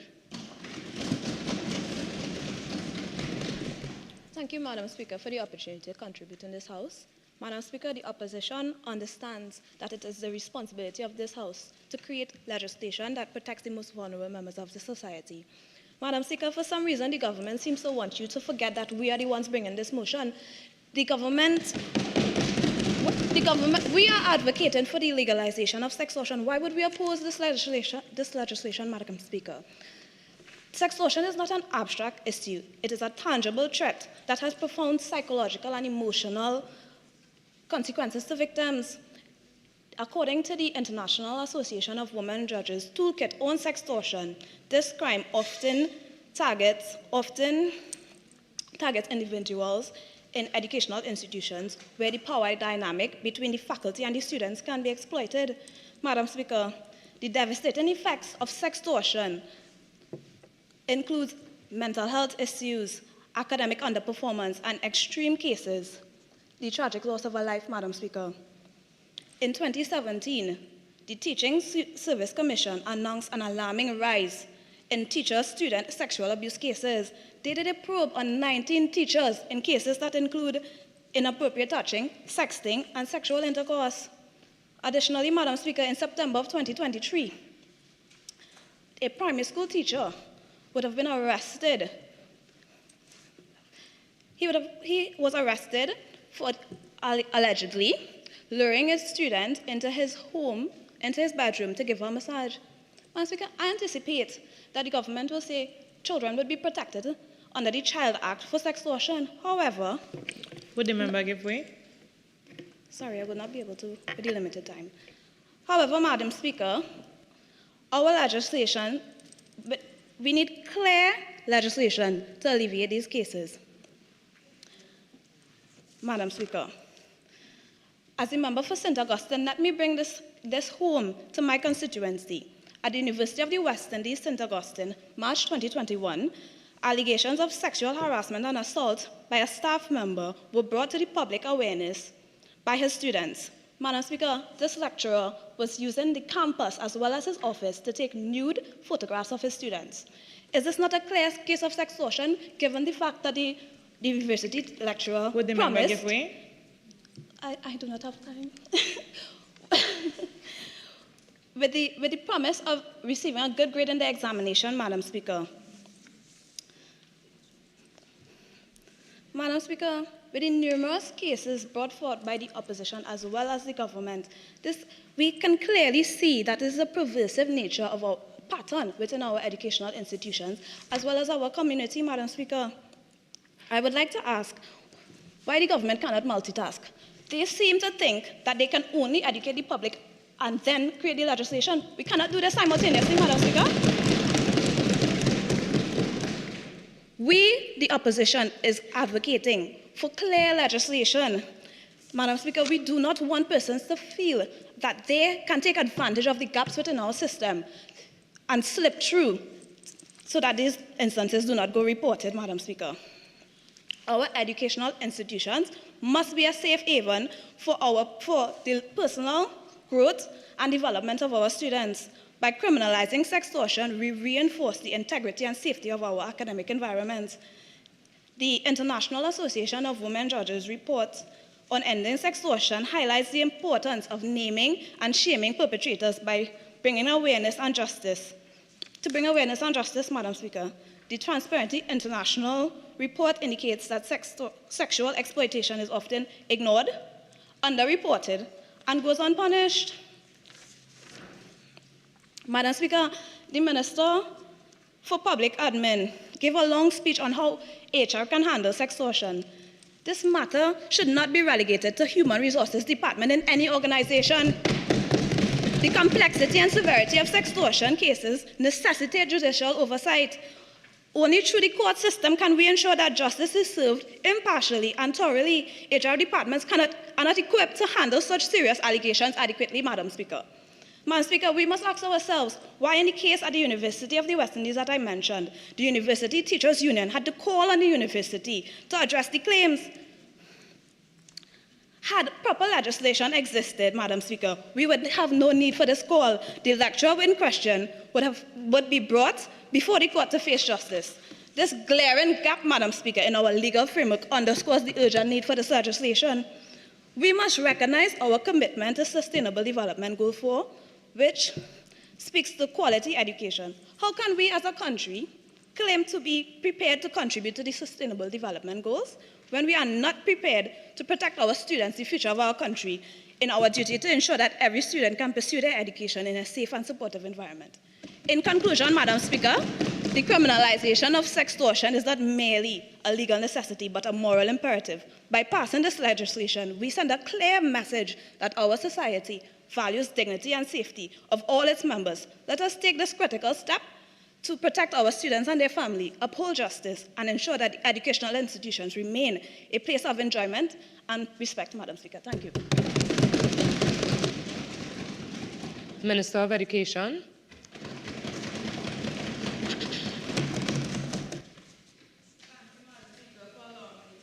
Debate. Firstly, I'd like to mention that at the beginning, member for St. Augustine said she would like to legalize sextortion. So I just want to make that correction, that the motion calls for criminalization. As the saying goes, only fools rush in where angels fear to tread. And Madam Speaker, this is no foolish government. I wouldn't expect the opposition to know anything about the legislative process, but this takes time, research, and consultation. That is why we don't want to just legislate to say or boast that we have passed a certain number of acts within our tenure. We want to be impactful with the legislation that we are bringing forward to the nation. And that is why, as another goal beyond legislating sextortion, we are looking towards creating a cultural shift or change throughout the nation. Therefore, sextortion legislation requires thorough research and education. In the interim, the government is even willing to look to countries like Egypt, who have implemented a digital investigation unit to address sextortion and conceal the identity of sextortion victims. Sextortion affects all sectors, However, the education sector is one in which its impact has particular salience for sustainable development goals. Children especially are susceptible to online predators and the abuse of authority by educators. We've seen this in similarly lesser developed countries like Nigeria, Tanzania, and Ghana, where thousands of reports were made involving university professors who take advantage of their students. At the Ministry of Education, we are working in tandem with the Ministries of Communications and Gender and Child Affairs to introduce awareness campaigns for primary and secondary schools. Madam Speaker, we intend to host educational assemblies, share informative videos, incorporate curriculum, train educators, create a safe reporting environment, collaborate with law enforcement, utilize social media campaigns, and distribute prevention tips. I'd like to bring to the opposition's attention through you, Madam Speaker, that at the ministry there's a Student Support Services Division, which provides psychosocial and behavioral support for students. We at the ministry intend to expand this division to include support and relief for sextortion victims. I would also like to bring to the opposition's attention Section 77(2)(g) of the Education Act of Trinidad and Tobago, which states that a teacher will be found guilty of misconduct where without reasonable excuse he or she exercises authority unreasonably or abuses that authority in the course of performing required duties. There's also the Ministry of Education's National School Code of Conduct, which reads that a teacher is responsible for reporting promptly any suspected child abuse or situation of neglect in accordance with the Children's Act and the Sexual Offences Act. From this evidence, Madam Speaker, you can see that the legislation already exists. The policies are there, this government has been working, and that is something that the opposition can't dispute. We at the ministry will also encourage private university stakeholders and groups like the University of the West Indies, Institute of Gender and Development Studies, and CAPCalls of UE, who work in tandem to create a safe space for women in university. The opposition member for Maruga Tabelon earlier mentioned, or rather claimed, that the government does not care about Venezuelan migrants, but we have recently opened our school system to them.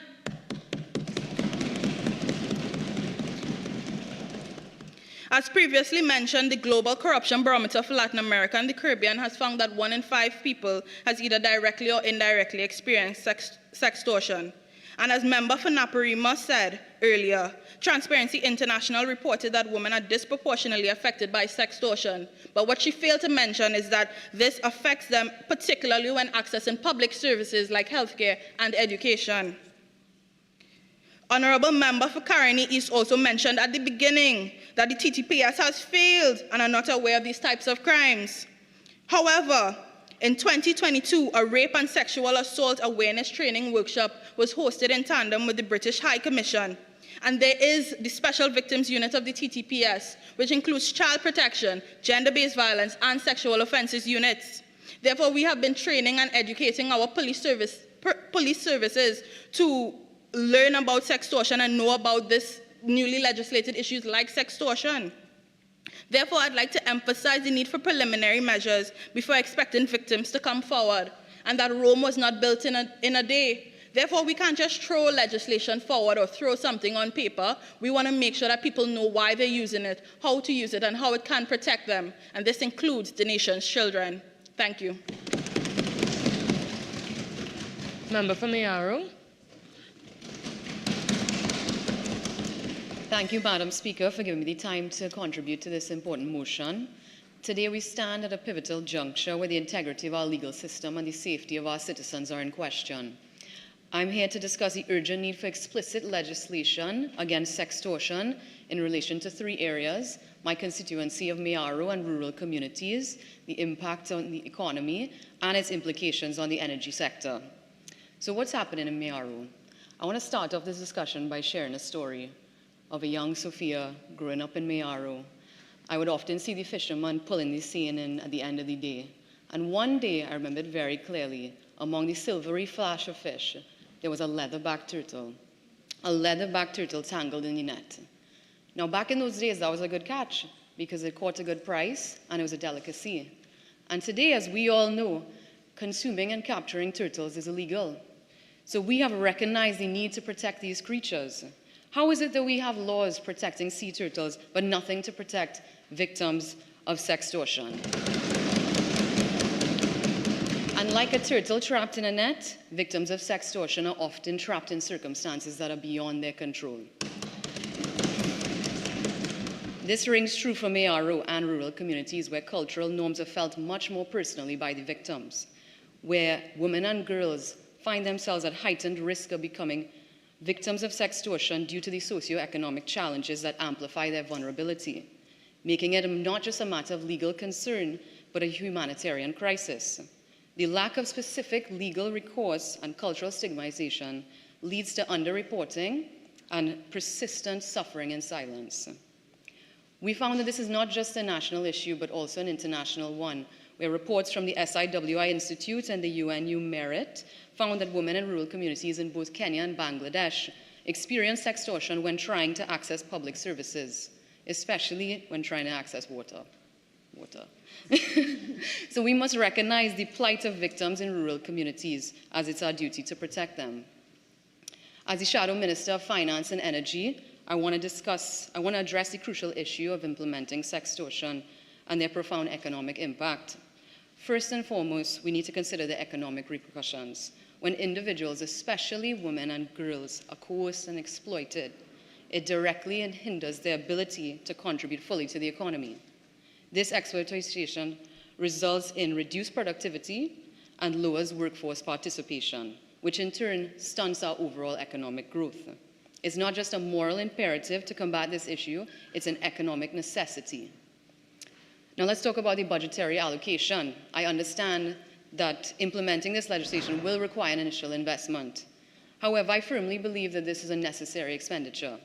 We can reallocate funds from our existing crime prevention budget or seek additional support from international organizations like CEDAW or the IAWJ to get additional support on creating this legislation. This investment is not just about spending money, it's about safeguarding our future economic stability. And on a macroeconomic level, attracting foreign investment is a critical aspect of our economic strategy. And companies today are increasingly looking at the social and legal environment when making investment decisions. By enacting robust anti-sextortion laws, we can improve our standing on international indices, making us a more attractive destination for foreign direct investment. And it's worth noting that many companies blacklist countries with poor records on gender-based violence, and we must not let Trinidad and Tobago fall into that category. Madam Speaker, the economic impact of sextortion is clear. It's about enhancing our productivity, ensuring the safety of our workforce, and attracting foreign investment. So I urge this Assembly to make the necessary investments to pave way for this legislation.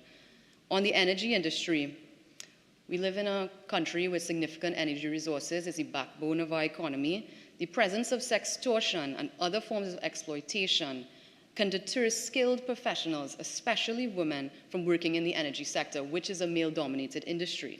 By enacting robust anti-sextortion laws, we create a safer and more attractive working environment, which is crucial for the development and the sustainability of our energy sector. This can lead to increased local employment and attract global talent, further enhancing our economic sustainability and growth. In conclusion, sextortion has a far-reaching impact. As we strive to make Trinidad a more just and safer place, it's imperative that we take decisive action against sextortion. I thank you, Madam Speaker. Minister of Finance. Thank you, Madam Speaker, for allowing me to contribute to this debate. As we know, sextortion is an atrocious act and form of corruption, and we, the government, see it important to criminalize this act, and we do agree with the motion put forward by the opposition. But how can sextortion affect our economy from a financial standpoint? Sextortion can physiologically and emotionally affect people within the workplace by triggering emotions such as stress, anxiety, depression, and lowering the self-esteem of employees. Madam Speaker, people in the workplace may even resign or lose their jobs if they resist or try to report a sextortion attempt. This can lead to reduced human resources, reduced productivity and efficiency, therefore resulting in lower input, which can affect the generation of GDP. Unemployment rates due to sextortion can result in a decrease of income taxes, which can affect the financial budgets by reducing the amount of revenue which could be otherwise spent for the betterment of our country. An increase in unemployment rates can also result in increased expenditure by this government on support programs for the unemployed. Under past regime, Madam Speaker, VAT was at 15%, but after coming into office, my ministry was able to revert that back to 12.5%, as well as the reduction of property tax by 1% in this financial year of 2024. This would allow for the public to have more disposable income, allowing for increased and continuous accessibility to counseling, social services, and other financial and social opportunities. Before criminalizing this act, the opposition seems to forget that we also need to look at certain factors before introducing this legislation, such as public awareness and education, law enforcement and training, and equipment and technology. And before questions are asked by my colleagues on the other side, I would just like to state that we, the Ministry of Finance, have been investing in the maintenance and upkeep of forensic equipment used by the TTPS to attain accurate evidence for sexual offense allegations that are currently being investigated in this country. I would like to remind that the government invested $2.8 million between the financial years of 2021 and 2022 for the construction of a new forensic laboratory and pathology services used by the TTPS. Madam Speaker, we, the Ministry of Finance, plan to allocate funds into the Ministry of Gender and Child Affairs, Ministry of Social Development, Ministry of Communication, and the Ministry of Education to create and disseminate public awareness and education campaigns and support initiatives for people impacted by sextortion. Funds would also be allocated to the Ministry of National Security and to the TTPS to allow for the training of police officers so they can understand the concept of sextortion and arrest accordingly, as well as for the training of prosecutors and judges to enable them to fully understand and apply the eventual law. Madam Speaker, as I conclude my statement, I would just like to restate that even though we do agree with the motion and we do see it necessary to implement it, we know that there would be increased expenditure by my ministry for all of these factors to be implemented. And we are prepared to do so. And as well as the legislation, when the legislation is eventually introduced, we will fund the stakeholders to allow them to do what is necessary. Thank you, Madam Speaker. Minister of Energy.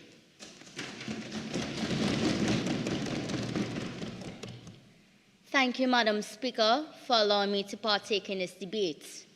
Honourable members of Parliament, I am confident that we can all agree that time is a commodity that should not be wasted. Furthermore, I agree with this notion that sextortion should be criminalized in Trinidad and Tobago because, Madam Speaker, it goes against the very essence, the very grain we, the government, believe.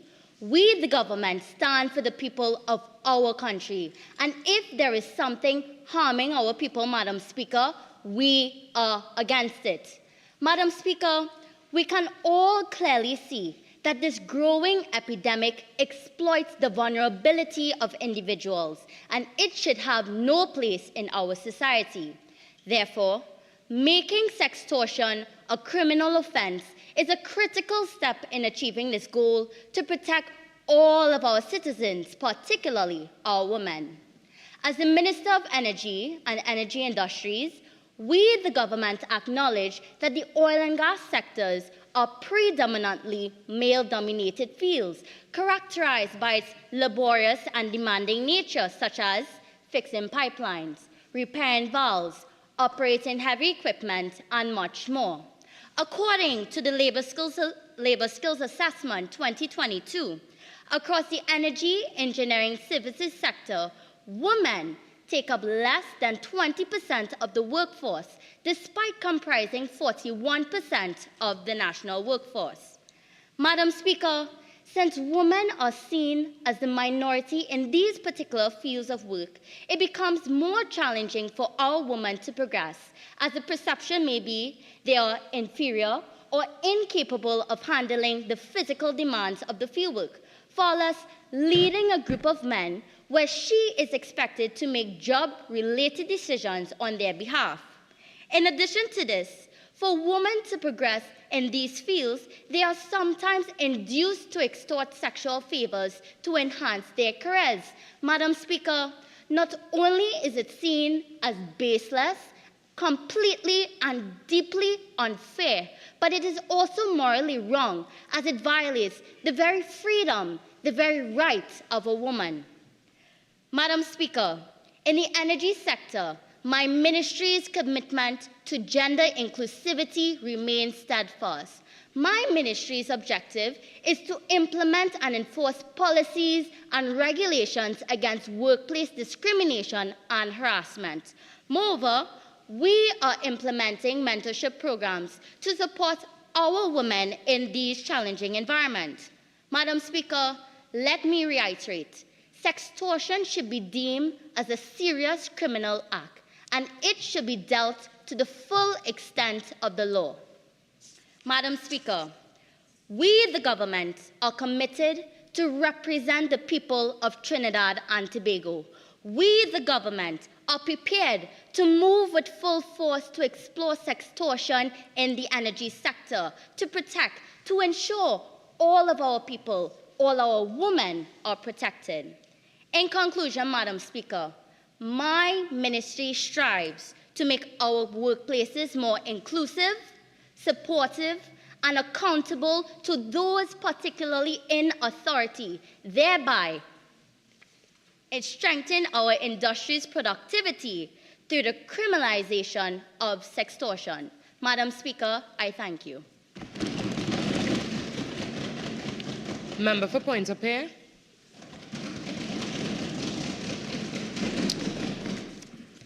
Madam Speaker, thank you for giving me the opportunity to address this urgent matter that has infiltrated our society.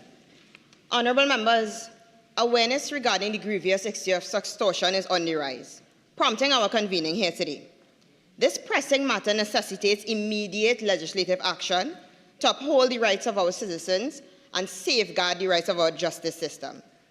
One of the significant challenges being experienced in combating the issue of sextortion is the lack of statistics. Upon preparing for this debate today, I sought statistics, and in what I believe to be the prudent decision, I went to our Central Statistical Office, which, may I remind you, falls under the Ministry of Planning and Development. However, the only document that may have been of some relevance was a survey by Cecil Pemberton and Joel Joseph titled the National Women's Health Survey 2017. That is correct, 2017. It would have been 7 years since the CSO has last provided us with data specifically on matters of this nature. And I listened to them. If the government says that they have all these great plans on addressing sextortion, where's the data? I question how the government, which has evidently made no effort to update or disseminate the relevant data, can confidently assert that their efforts are enough. How do they know which industries are affected the most? How do they know which communities are affected the most? How do they know which age groups are affected the most? Or are they governing based on guesswork and outdated information? As the member from Oropuch East said, everything we've said the government is agreeing with. So is it that they want us to do their job for them and tell them what direction they need to go? Because if they have all these answers and understand the need for legislation regarding sextortion, where's the collection of data on their part to show that they are interested in such? Where are the active campaigns educating individuals on sextortion? Where are the consultations with the public regarding sextortion? The communications minister said today that they are building public awareness. But it's very convenient we only hear that today. Where's the information? Therefore, Madam Speaker, I respectfully suggest that the Prime Minister consult with her Minister of Planning and Development and formulate a plan to obtain the necessary data and update the CSO rather than presenting baseless contributions in this House. Or if they find that task burdensome and they prefer the opposition to handle their responsibilities, we are prepared to do so come next general election. Madam Speaker, we requested that the government enact this legislation within 12 months because though we understand the urgency for the need of the legislation, we understand that we need the data. Data-driven policy decisions are impossible without the relevant data. As the Shadow Minister for the Ministry of Planning and Development, I have observed that we are a key liaison with the international and regional agencies, including the Inter-American Development Bank, the Caribbean Development Bank, the European Union, and the United Nations. Failing to address the issue of sextortion not only damages us on a national level, but can damage us on an international level as well, and risk straining our relationship with vital partners.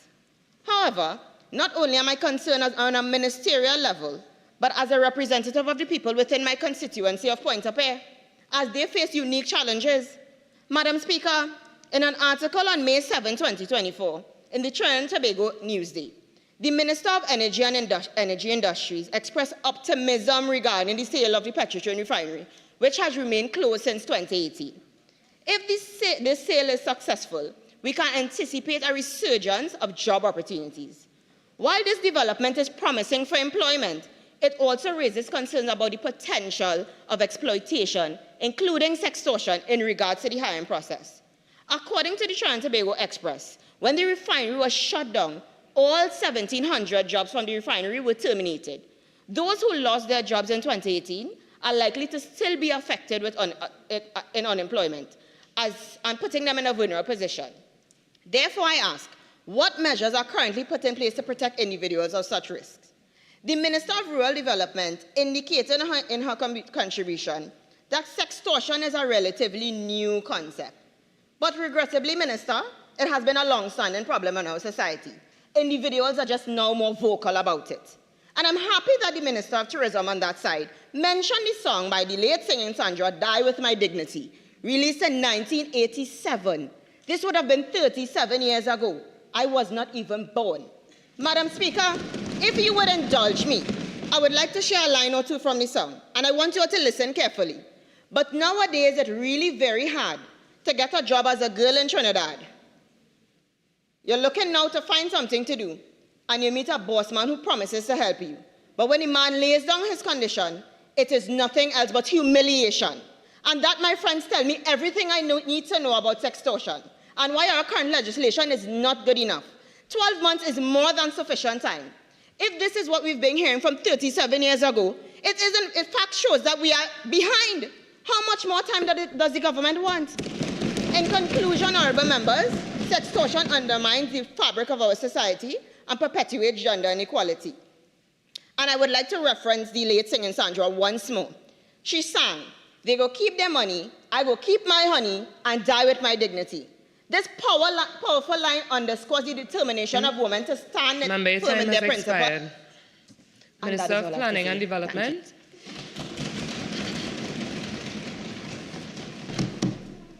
Thank you, Madam Speaker, for allowing me to participate in this debate. Now, the opposition has raised an important issue regarding the inadequacies in our current legislation to properly punish the crime of sextortion.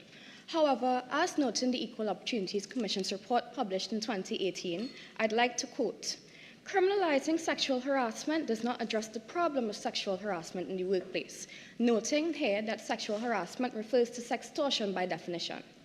Therefore, Madam Speaker, extrapolating this statement to our wider community, simply creating legislation to treat with sextortion is not enough to deal with the issue of sextortion in Trinidad and Tobago.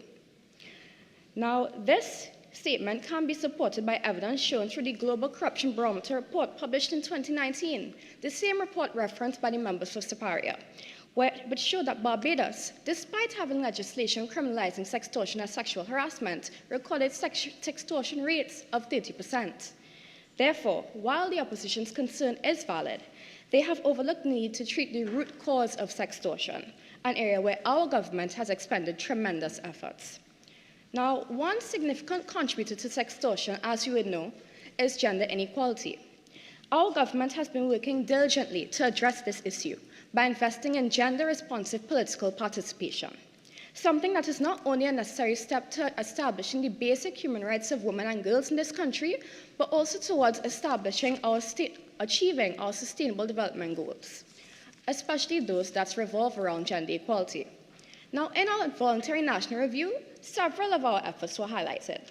Firstly, we have localized the barbershop concept promoted by the UN, He for She, which aims to change the cultural response to gender equality.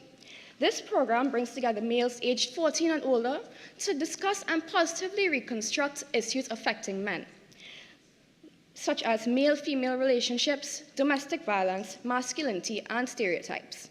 Moreover, Madam Speaker, our government, has been tirelessly working to promote the active participation of women, girls, men, and boys in society by involving public and private sectors as well as civil society as agents of development. Where one notable example present, even cited by the UN, is the Train, Run, Win and Lead program, which educates women on the fundamental elements of politics, where following the first round of training, half the women who ran for office won seats in local elections, many of those seats which were occupied by men. Now, Madam Speaker, those activities speak to programs and initiatives that this government has done. But I'd like to draw your attention to what we've done for policy making and framework guidance. This government, particularly my ministry, has invested in improving our statistics to include socioeconomic factors which are essential to evaluating the quality of life of persons in this country, especially vulnerable groups such as women, children, and the elderly. We've done this specifically through conducting our multiple indicator cluster survey, as well as the household budgetary survey. This disaggregated data will identify inequities and disparities, enabling evidence-based policymaking aimed at social inclusion and helping to monitor our progress towards our Sustainable Development Goals and Vision 2030. Not only that, Madam Speaker, but we have also established gender focal points across all government and public sector activities to advance gender-related issues. Most notably in the National Policy on Gender and Development, measures have been included for gender-responsive budgeting and auditing to ensure equitable allocation for resources to address gender imbalances across all sectors. One example of a gender-focused program that has been done is the Pink Rain program, which launched in 2019 to facilitate the development of women and girls, as well as to bring awareness to the opportunities and benefits associated with participation in sports and physical activity. Now, Madam Speaker, amidst all of this, I'd like to bring everyone's attention that our government, once again, in particular my ministry, has taken a no-tolerance stance on discrimination. Contrary to the motion brought by the opposition, we have recognized the need to assess the implication for women and men of any planned action, policy, or program in all areas and at all levels before any decision is made and throughout the entire process. And with that, a bill has already been drafted to replace the Central Statistical Office with the National Statistical Institute of Trinidad and Tobago, which will allow for consultation with ministries and agencies in identifying what sex disaggregated. Yes, I just invite you to make your contribution more relevant according to 48.1. So tie your contribution into sextortion a bit more clearly. No problem. What should be collected for decision-making purposes. Targeted at sextortion. Now, an institution for which there's already, I must remind people that this is an institution for which there's already legislation that's expected to come to Parliament this year. In conclusion, while the opposition's hasty call for legislation to punish sextortion within 12 months is understandable, we prefer to take heed of a saying even children are familiar with. If you fail to prepare, Madam Speaker, you must prepare to fail. And in so doing, we've already taken a comprehensive and proactive approach to addressing the root causes of sextortion by creating an environment that addresses these issues at their core. And now I'd like to remind the member for Point of Peer that sextortion, though not a new concept, is a newly coined term. So the data does exist, perhaps not under that name. So I advise you to look a bit harder. Member for Kamuto Manzanilla. Thank you, Madam Speaker, for allowing me to contribute to this debate. It is imperative that we consider the intersectionality in rural areas when debating on this motion. It recognizes that people's lives are shaped by multiple social factors, and these factors tend to create unique patterns of advantages, disadvantages, and discrimination.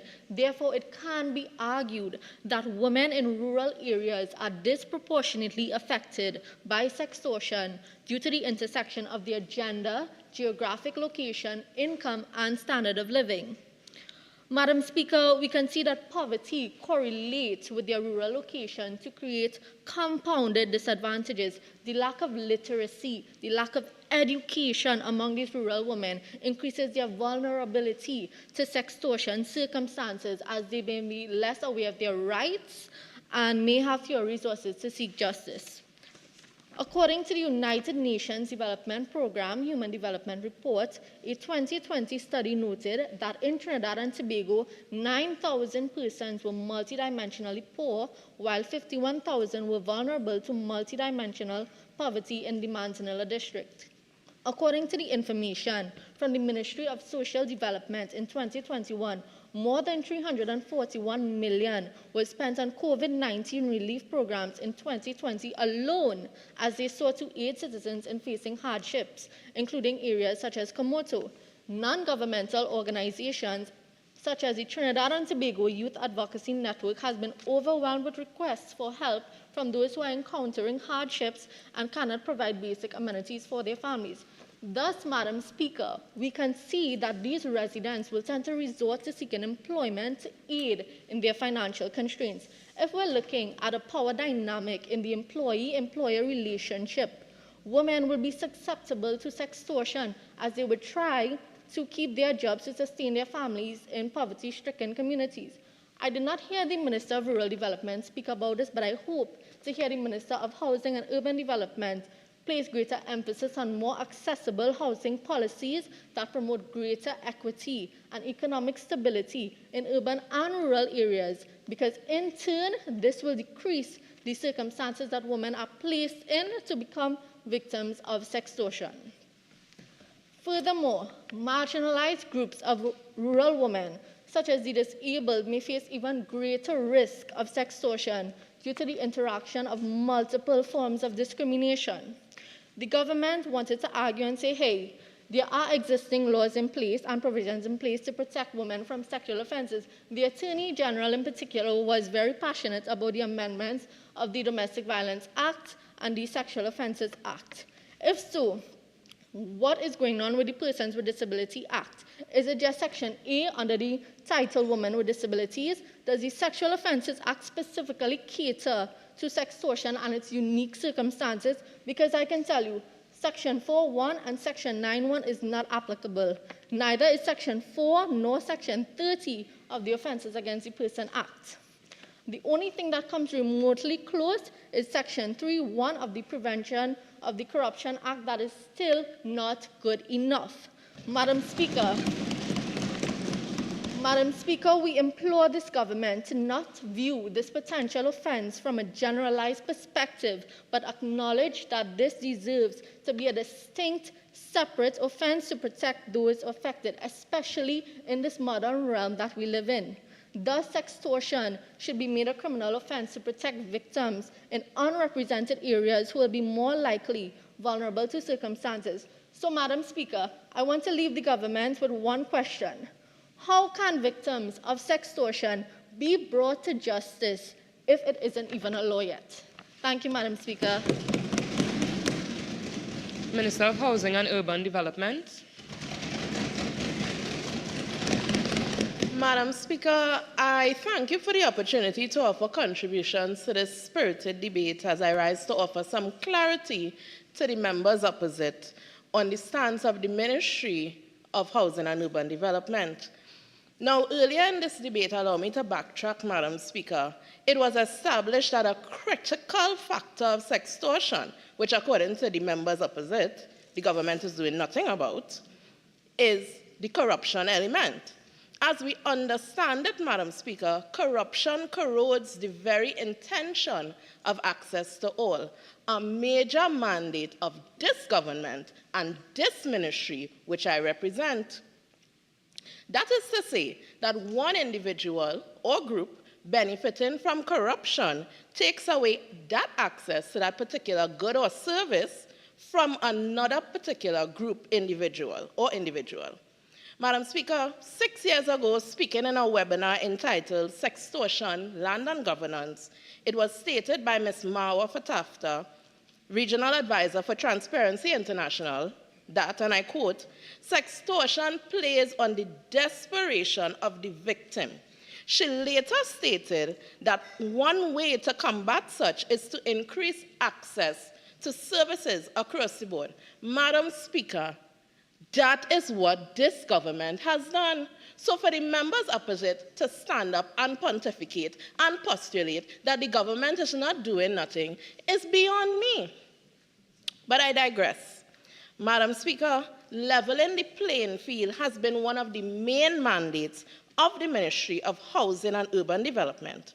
We have sought to eliminate the who-you-know culture, as all applications are viewed based on their own merits. We have simplified processes and increased the rate at which these applications are processed. On the topic of processes, Madam Speaker, we are looking at the establishment of new protocols, such as the double vetting of applications, one in-house and one by a private independent body of the office at the MHUD. This will work to ensure a culture of processing based on merit only ensues. Not only that, Madam Speaker, it is no secret that in this Republic of Trinidad and Tobago, land and housing, by extension, is one of the hardest things to come by. Now, although that may be true, I stand here today to say that the citizenry of Trinidad and Tobago do not have to go it alone. They never had to. At every juncture, Madam Speaker, this government, this very government, has sought to make it clear that we underscore the commitment that we have to the vulnerable. The Housing Development Corporation is my first example of this. Man, woman, boy, or girl have access to this program. And once they meet the requirements, they get a key to their new house. What is the issue? Madam Speaker, my next example of access provided by this government is the squatter regularization program. And it was posited by the member for Tabakit that she cannot tell if they have water or if they don't have water, but she needs to look a little closer because the government has done such a good job that these squatters don't even look like if they're squatting because they have access to electricity, to sewage, to roadways, to water, and to electricity. Madam Speaker, access for all. I'm winding down my contribution, but I must state that in the face of sextortion, I agree, it cannot be business as usual, and it would not be, especially in the Ministry of Housing and Urban Development. We have been taken in front, Madam Speaker, before in front take us. And my team has sat with the folks at the Urban Development Corporation of Trinidad and Tobago, familiarly known as UDICOT, to establish a quota of female subcontractors that would be taken on. Madam Speaker, this is forecasted to improve and remove the notion that women will continue to be underrepresented under this government. In the construction sector, again, Madam Speaker, where there were once walls, the government, this government, has removed them, and women have access. Sextortion is quickly becoming an epidemic in the region, as posited by members on this bench and members opposite. But this ministry and this government is not interested in aiding and abetting sextortion any longer. Affordability, accessibility, and access for all has and will continue to be the basis of the operations in this ministry. And we plan to keep sextortion at bay by working as we always have, with serving the vulnerable and leveling the playing field at the forefront of our operations. Now, as I close, Madam Speaker, allow me to tap into your childhood for a moment. In an egg and spoon race, It is those that upon the sound of the whistle rush off running who end up losing because their egg ends up falling at every juncture. So many times that they have to start over. Madam Speaker, I drew that parallel to reference that like that race, this one that we're talking about today is about technique. Just like hands steady coordinate with legs in that race, this time policy has to coordinate with established institutions, making sure that we are able to bolster them. Madam Speaker, this government... Member, your time has expired. I thank you. Prime Minister. Thank you, Madam Speaker, and thank you to all members for their contributions this morning. Madam Speaker, as we near the end of the debate, I want to reiterate a sentence that was said by our Honourable Attorney General, which is that this is a government that has historically and continues to invest and support women. Not only do we do that, we believe in the principles of gender equality and further gender equity. Women are not only sitting at the table, they are actively heard, they are actively listened to, and in many cases, they are the decision makers themselves. Where the opposition has fallen short in being inclusive and intersectional in their motion, my government has not. Our government has promised within the 12 months allocated that we will propose comprehensive legislation that is not only robust and inclusive in its legal framework, but more importantly, is all-encompassing in its implementation across our respective ministries and government offices. As my minister spoke beside me today, it became very clear to me that we do not look at a situation like this in isolation. It is looked at holistically. Because from the moment a citizen falls under a situation like this, from the moment they enter the Trinidad and Tobago police station to the moment they leave the court with adequate justice and rebuild a life, every one of our ministers next to me, their ministry portfolios and offices has a service to support them. Where other governments are going to start at ground zero, our government is not. We are not in a position for creation. We are in a position for adaptation, enhancement, and improvement of our current systems and policies. We already have established and adaptable systems that we can put in place to better support victims of sextortion and similar crimes of a similar situation. But more importantly, Madam Speaker, this contributes to our larger goals, not only to Vision 2030, but also as we stay in alignment with the UN Sustainable Development Goals.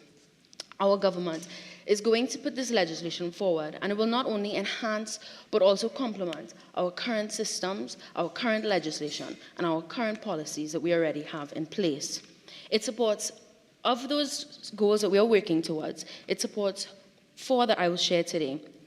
Goal number 5, gender equality. We are actively supporting women and ensuring that we are standing up for women's rights and making them participate in social, economic, and political life, from the youth programs that they spoke about to the Equal Opportunity Tribunal. Goal number 8, decent work and economic growth. As the Minister of Labour so adequately said, we are safeguarding individuals in the workplace. Goal number 10, reduced inequality. We are actively working towards protecting the most vulnerable and marginalized groups in our country, and making more legislation to adequately support everyone in our nation under our current law. And goal number 16, peace, justice, and strong institutions. As we continue to encourage a culture of accountability for perpetrators, justice for victims, and create a culture of integrity and respect for all. As I come to an end, Madam Speaker, I want to reiterate our motto. Together we aspire, together we achieve. That is not only in alignment with my ministers, it is also in alignment with the opposition. We are not here today to go into party politics. We are here today to commit ourselves to make a better nation for our country, our citizens, and our national development. Thank you for this opportunity. Leader of the Opposition. Thank you, Madam Speaker, for the opportunity to bring the curtains down on this very critical and timely debate today. A motion that was brought by the opposition for the implementation of legislation to make sextortion a criminal offence within 12 months. Madam Speaker, it's important that as members of this House we remember why we were elected. We were elected by our constituents to represent their voices, to make laws for the peace, order, and good government of Trinidad and Tobago. And within this particular context of sextortion, to make laws for the most vulnerable in our society, and that is why we think this motion is quite timely. Now, I'm quite elated, I should say, of the support that we have gotten from the government as it relates to this motion. We've heard some very compelling arguments today that supports this motion being brought before the House today. And it's important that I highlight that sextortion is more than just a criminal offense. Sextortion is a fundamental violation of the dignity of women, causing persons in our society to choose between their dignity and essential services, to choose between their dignity and access to public utilities in society, and that is why this legislation is so important. But as I wind up the debate today, it's also important for us to look at a few points that was rampant throughout the government's contributions today, and the first one is the issue of time. The Prime Minister just closed off the government's debate, seeming to state that they are going to implement the legislation within 12 months' time. However, several of their members that went before made a big issue of time.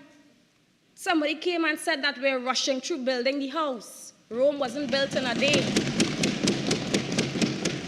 So at this point, we are a bit confused as to where they stand in relation to the implementation of this legislation. But what we are saying is that protecting individuals from exploitation and the abuse of power should be a priority for this government, and we are hoping that within the 12 months, as indicated by the Prime Minister, they are going to implement this legislation.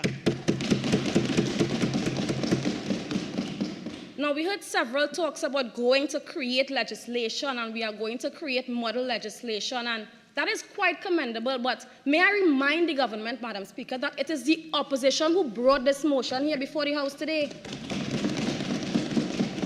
They didn't see it fit to bring a bill saying that this is a draft bill, we're bringing a sextortion bill before. We brought this motion, and all of a sudden they have all these things that they did before.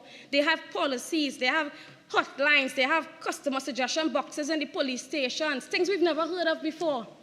But that is what they are saying they have done as soon as we bring up the topic of bringing legislation to criminalize sextortion. Madam Speaker, that is what the people of Trinidad and Tobago have been dealing with for the past few years, empty promises from this government. And they have indicated and went at length about Vision 2030, and they are going to put people first and ensure that we achieve sustainable development. But it is clear that through the rampancy of sextortion, meritocracy holds very little weight here in Trinidad and Tobago, because women and girls are still being forced into situations where they have to have sex, they have to give sexual favors, they have to entertain unwanted sexual touches just to get essential services. And that brings us to the very important point of water, and I heard the Minister of Public Utilities saying, well, what is the relevance of water?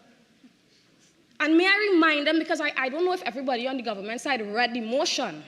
It says, and access to public utilities and social services, because that is the heart of sextortion.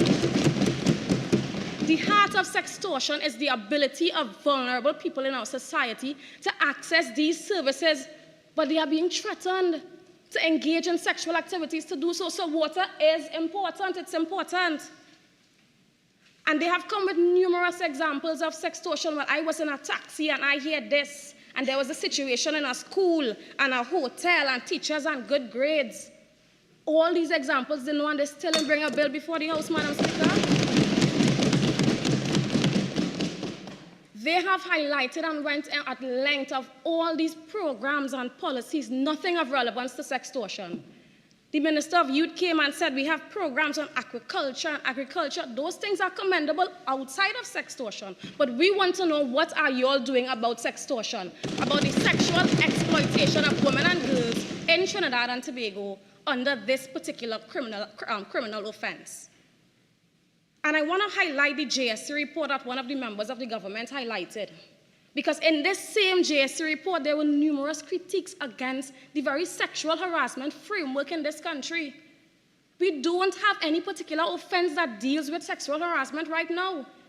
Thank God that matter went before the Court of Appeal, and they had to interpret that, yes, the Equal Opportunity Act does apply to sexual harassment. That is not enough.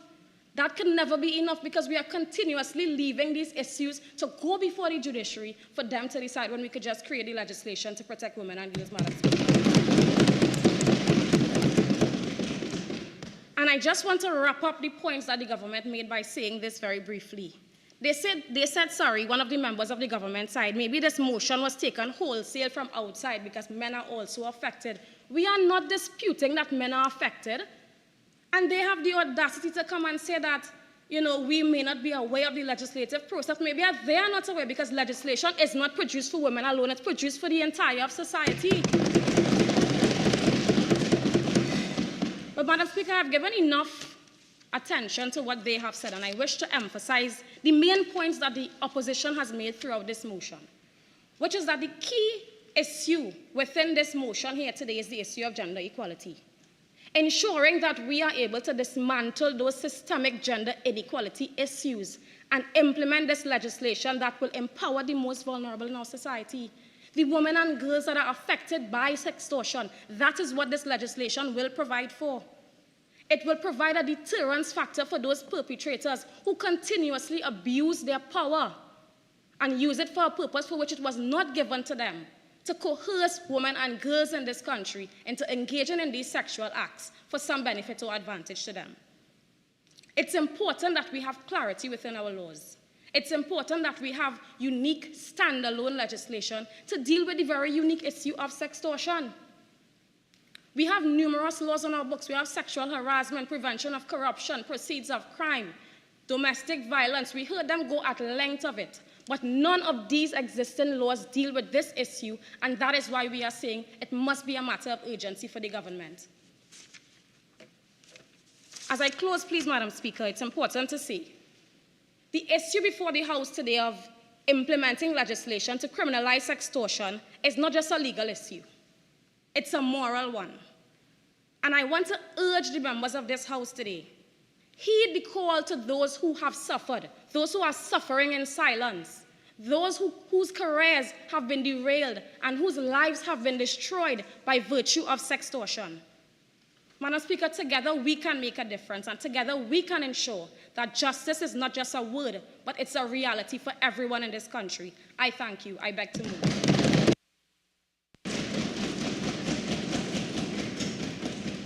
Honourable members, the question is, be it resolved that legislation be introduced within 12 months to make sextortion a criminal offence.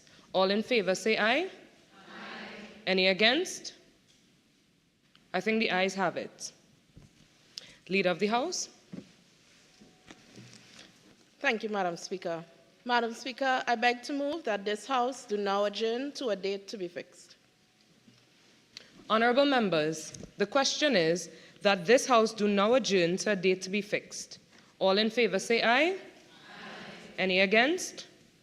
I think the ayes have it. This House now stands adjourned to a date to be fixed.